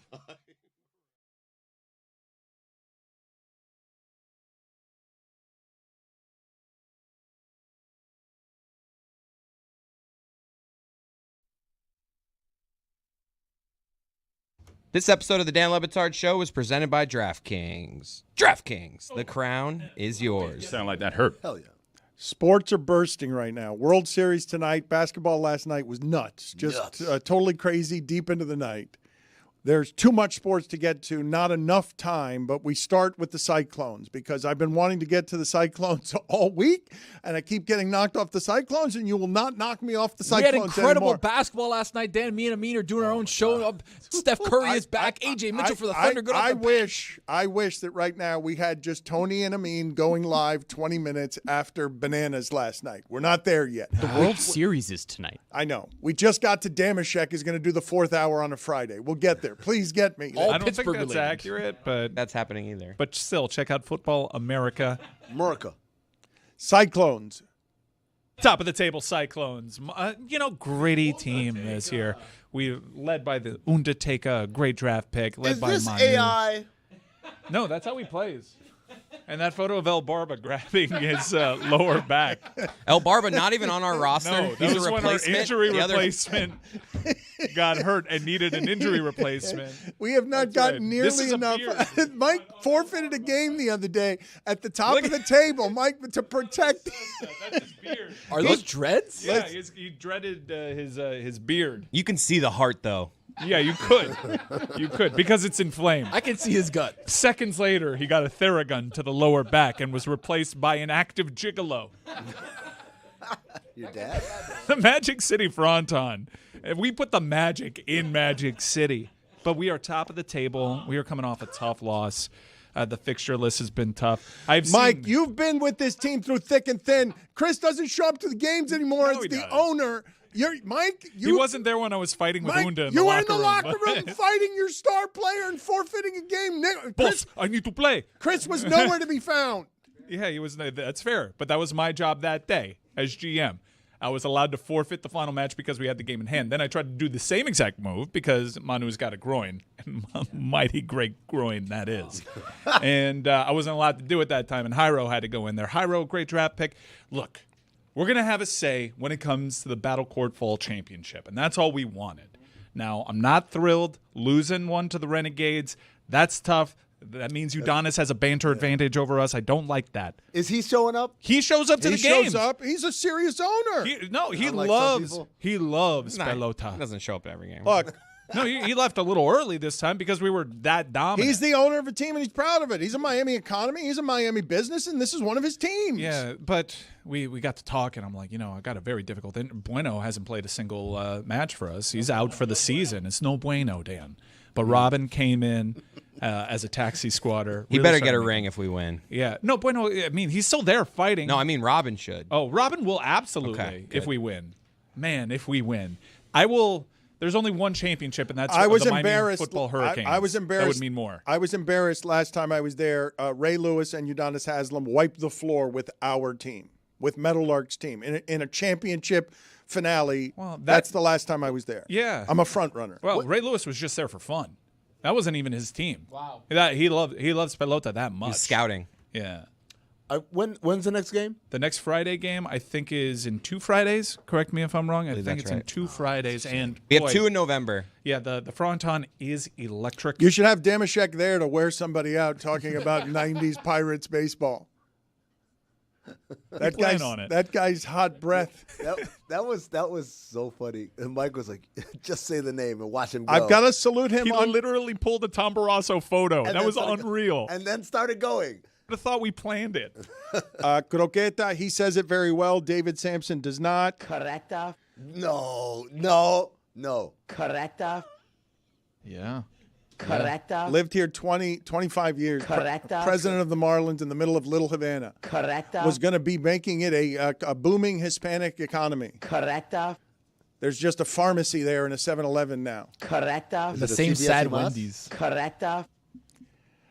I want to get to the basketball, but I think I have to punish Amin for hitting me with a Ron Borges in the last segment. It sent me reeling and was not being a good teammate after he has worked very hard the last couple of days flying between Miami and New York to be serious journalist guy next to Pablo during a federal investigation. I heard Colorado Avalanche, and I thought about who was on that team. I remembered Adam Foote, right? He was on that team, right? Yeah. I remembered a couple of other names, and then I said, oh, yeah, that's right. Ron Borges played there, right? After he left Boston? No? Ray Bork is going to sting with me for a long time.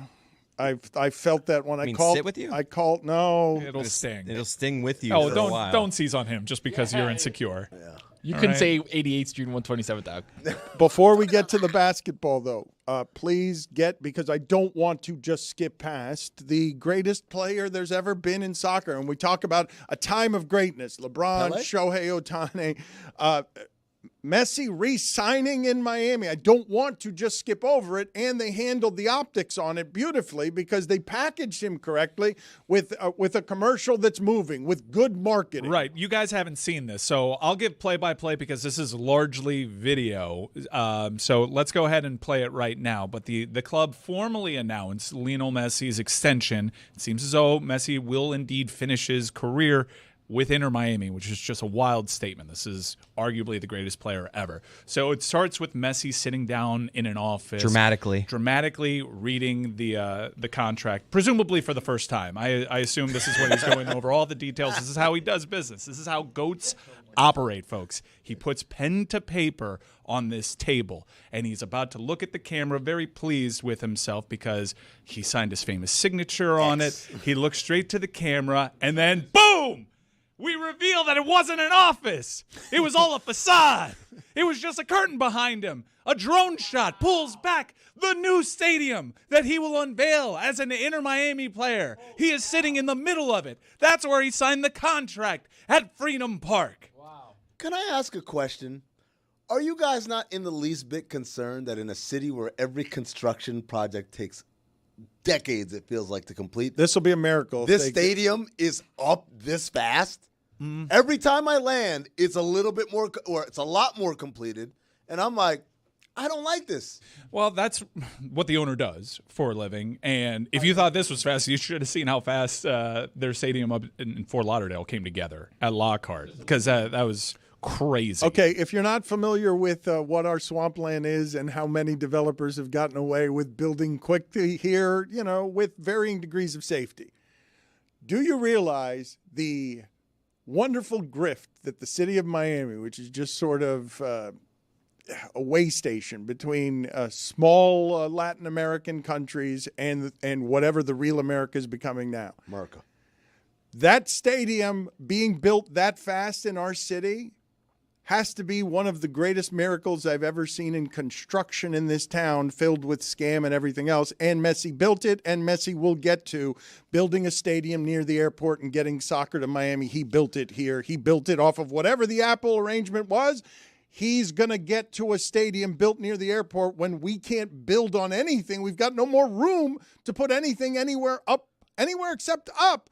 That right there is going to be the stadium that becomes whatever Ross's stadium is worth to the Dolphins, $10 billion, whatever Jerry's stadium is worth to him. They got it to the stadium in this town. That's a miracle. Our developers don't work that fast. Our construction people do not show up on time. Except for across the street.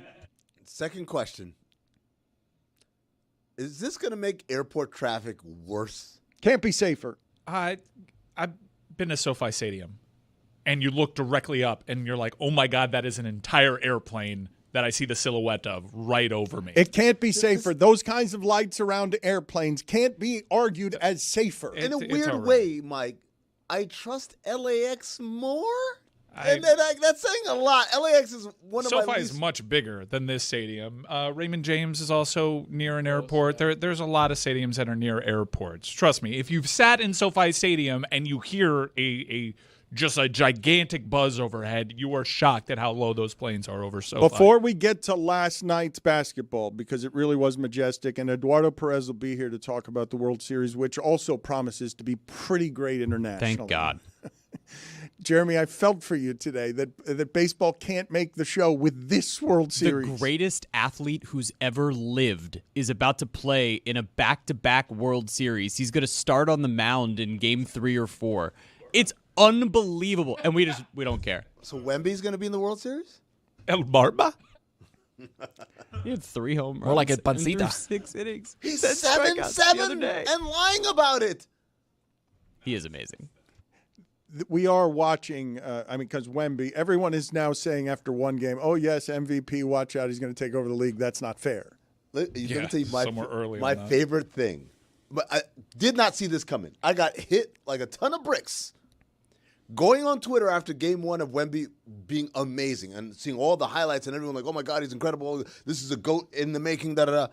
And seeing LeBron fans say, oh, look at them going crazy after one game. He wouldn't last a second in this era. And it was a highlight of LeBron, like, getting fouled by Danny Granger. And, like, I was like, oh, my God, it's finally happened. Like, the LeBron fans have now gone through the other side of the looking glass and have become the guys who are old and saying this young guy wouldn't survive an hour. Can you and Tony give me the best of what you got on basketball last night? 5 minutes isn't enough time. So last night we had 2 great games. Obviously, the rematch of the finals yesterday between the Thunder and the Pacers. Sans Halliburton, but a lot of the Pacer guys stepped up. You want to start there really quick? Yeah, you know what, man? Like, a lot of people wrote off the Pacers like, oh, their season's done. They've just got to wait until next year. And they're competitive, Scrappy man. They're team. scrappy as hell, man. But OKC playing 2 double overtime games, and it wasn't even the most fun from last night. And Tony fears Houston because everyone they have is very intrigued by the Spider-Man. Houston Rockets. Before we move off of this game, I also want to shout out, Tony, we're talking about it in the Secret Show, right? A.J. Mitchell. Wow. Never played Revelation. last year as a rookie. This year, 2 games. The guy's balling. And that's what they needed, right? They needed another guy that can control the ball, control the pace of the game. Like, you can't just put everything on SGA's shoulders, even though especially without J-Dub out there. Right, because he's exactly. been out with the wrist injury. Exactly. But looking at the Pacers side of it, Benedict Mathurin. Yes. Good. Yeah, Really you guys good. just making up names? No. Oh, Are you Mike. guys testing us to see if we've really been paying attention? Well, that guy played in the finals, right? He had a game. You guys are going to dork out on basketball. This is unfortunate. They didn't Hold on. TJ McConnell didn't even play either. I want to give Mike know a that name. name. Mike, you may not know this name, but I'm guaranteed He's you're going to know good. Johnny Furphy. That's fake. Johnny no, Murphy. no, that was Trust fake. me. For They're gonna sure. get By us, the way, Mike, eventually. He's Mike- white. And he's white. Well, it sounds white, but And you know what Johnny Murphy does better than anything, Mike? he's a fake player. He dunks on people. Yeah. Hard. What does Benedict Mathurin sound like to you? Well, I know he's black. Happen to know. I saw one game. But Harry Furphy, where did Furphy go to school? Sounds like a Harry Potter character. Where did Furphy go to school? Let's check it out. He's a second-year player. I'll tell you what, in Summer League, he dunked on this Bulls rookie, Noah Senye, and that was like the highlight of Summer League because he dunked on him so hard, the face that poor Noah made was just like... Played at Kansas. Oh, there you go, Johnny Furphy from Kansas. Oh, man, it's real. Johnny Furphy, man. Go take a look at him. But Put on the poll at Le Batard Show. Does Benedict Mathurin sound like a Harry Potter character? But, Tony, I wanted to talk about the second game. the second game is crazy. First of all, Aaron Gordon. 10 for 11 from 3. That's From 3? Yes. He had 50. He's the guy that 50. dunks. 50. Aaron Gordon, I described him as the guy who dunks, just takes alley-oops, 10 of 11 from 3. And, yes, he had 50, and he wasn't the story last night. No, the story was Story was old. Number Wardell 30. Stephen Curry II. The old dog still Man, got it. I remember Dan was like, the old guys are they're gonna move on and we got new guys. And I'm like, man, let me Hold tell you on. something about these old dogs. Because Steph Curry last night turned in the type of performance, Dan, that like if it weren't on late East Coast time, everybody would be talking about. So this is mastery of the highest order. When we talk about the greats we're watching, LeBron's giving his league over, Ohtani's amazing. I don't know. Who's better, McDavid or Mahomes? Like, we're talking about the greatest mastery. In shooting, there's never been this. He's an unprecedented player. In a sport where everyone argues everything, who's the best player ever? Who's the best power forward ever? The one constant is like everyone knows. Okay, who the but best also shooter is. Olympic hero, and how does he make it from there? And also last night puts them to sleep when he's here still to remind you, don't forget about us because we can be better than even Aaron Gordon on his best night. Down 3 with seconds to go in regulation. He hits what me and Tony talked about. Like, that's a bad shot. For anybody else. Like anybody else, that's a bad attempt. What are you doing? With Steph Curry, it's not even a no, yes. It's a, oh, yeah, this one's good. He hits the shot, and everyone's focused on the gyrating, hip-thrusting celebration that he did at the baseline. That's what kept getting rerun on all the shows this morning. My part of the celebration I love the most is he hits the three-pointer, he looks at the Nuggets bench, and he says, call that timeout. Call that timeout. He demanded them to call timeout. That's ballsy, man. And he's what, 37? Dog. He's getting better. He's getting better. He's aging like fine wine, but he looks like he's running out there like he's It can't be getting 26 better. years old. He's getting better. He's got gray Dan. hair. It can't Dan, be I getting talked- better. He's got gray hair now. I talked to his trainer, It can't be getting and better. his trainer says he's better now. There's no such thing as better. Yeah. Wait, physically. hey, No, yeah, did no, you go, talk to no. his trainer? You Guys, didn't I talk to happen his to trainer. know. Boots on the ground. Guys, Amit I talked to his happen to trainer. know. Yeah, clear out. Happen to know. You happen to ISO. know. He happens to know? Great Scott, he happens to know. He happens. Don't wave those fingers at me. Gather everyone. Get the children. He happens to know. So wise. All right, let's bring in Matthew Berry. Give him as much fantasy That's an information ISO. as you can. There's also a whole lot of good betting advice in here, I realized last time he was talking. Yeah, me too. Matthew Berry. Stevenson. Matthew Berry. Matthew Berry. Matthew Berry. So let me get my pen. I got to write some of this down because there's some good betting information Oh, in Stevenson here. to score. That cashed. All right. There we go. Hey, Dan, of the 7 quarterbacks that faced the Dallas Cowboys this year, 5 of them have scored at least 24 fantasy points. They not only allowed the most fantasy points to opposing quarterbacks, it's 3 more points than any other team in the NFL so far this year. By the way, Bo Nix, their opponent this week, is 5th in pass attempts per game. In 4 games as a starter this year, Jackson Dart has 35% of the Giants' rushing attempts in the red zone. When they get in close, they use Jackson Dart more than you think. He has at least 1 rushing touchdown in 3 of those 4 games. Anytime touchdown bet might work for Jackson Dart this week. He's averaging over 21 points in his 4 starts this year, including a 23.6 game against the Philadelphia Eagles the last time they played a couple of weeks ago. And every single game this year, the Cincinnati Bengals have allowed 16.9 fantasy points to a running back. Breece Hall is, in fact, a running back. By the way, so is Isaiah Davis, in case and that's the nicest thing I can say about Breece Hall. But hey, so is Isaiah Davis in case Breece Hall can't go. Worth noting that as of this writing, the Falcons are this broadcast, I should say, Falcons are over a touchdown favorite against the Miami Dolphins. Dan, in games that the Falcons win this year, the reason I bring up that the Falcons are such heavy favorites, in games that the Falcons win this year, Tyler Algier averaging over 14 touches per game. And over the last 4 weeks, no team allows more rushing yards per game to opposing running backs than your Miami Dolphins. They give up 143 yards a game. 5 of the last 6 games, Ja'Cory Bill Krosky-Merritt has been held to under 11 fantasy points. That includes both starts by Marcus Mariota, who's going to make the start on Monday night. He has a 5% target share. So when you think about the fact that the Commanders are double-digit underdogs on the road to Kansas City, I don't think Ja'Cory Krosky-Merritt has a nice game this weekend. Love the kid, but I bet it's a Jeremy McNichols game. Very quietly, Zay Flowers has at least 8 targets this year in every game but 2. Why do I bring up that number? Because this year, wide receivers that have seen at least 7 targets against the Bears are averaging almost 19 fantasy points per game. Of course, all this assumes Lamar Jackson is back. Only 2 teams this year allow more yards per game to the slot than the New York Football Giants. For the year, Devontae Smith has over 60% of his targets from the slot. I don't think people realize that. Smith is due for a very good game. In all the games that Mike Evans has missed over the last 2 years for the Buccaneers, Cade Otton, their tight end, has a 22% target share and averages over 14 fantasy points per game. There's going to be no Mike Evans on Sunday for the Buccaneers, and they play the Saints, who have allowed a touchdown to an opposing tight end in 3 of the past 4 games. The thing that I just realized, and it's a bit of an epiphany for me, and I apologize that I hadn't seen it before today, the illumination of, Matthew Berry's just giving away money here. He comes in here for 3 minutes, and I didn't realize. You just figured this out now? I didn't realize that this man is just giving away money when he's like, Cade Otton, you got to go Cade Otton. I'm an idiot. This guy's good.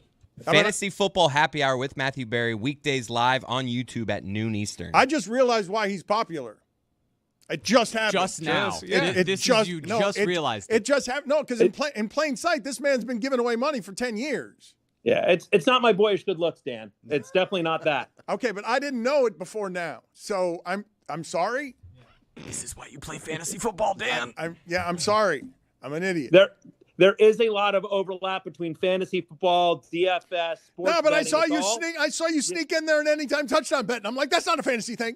I heard that. That's not a fantasy thing. What anytime touchdown bet? Wait a minute. He's speaking code in front of me, and I've been not paying attention as he's giving away money. For how many years? It's been a number of years, long time. Been doing this a long time. Okay. And it's what I do for NBC on Football Night in America as well. You and I are both the crown is ours. Yes. Dan. Yeah. We're both of the DraftKings family. See you later, Matthew Berry. Hampton Farms, nuttiest fan. I needed to get to that. I haven't had enough show. There's more basketball to talk about. Eduardo's coming on next. He doesn't want to talk basketball. Can we talk basketball with him? Before Eduardo, let's do Hampton Farms. Congrats to the BYU fans for making their president, Shane Reese, crowd surf this week. Just look at that. I mean, I would watch his wallet. I'm watching his wallet if I'm him. But that is our Hampton Farms winner. Check out Get Nutty with Hampton Farms, the official peanut of bowl season. Keep an eye out for Lucy at LSU if you think you are your team's nuttiest fan.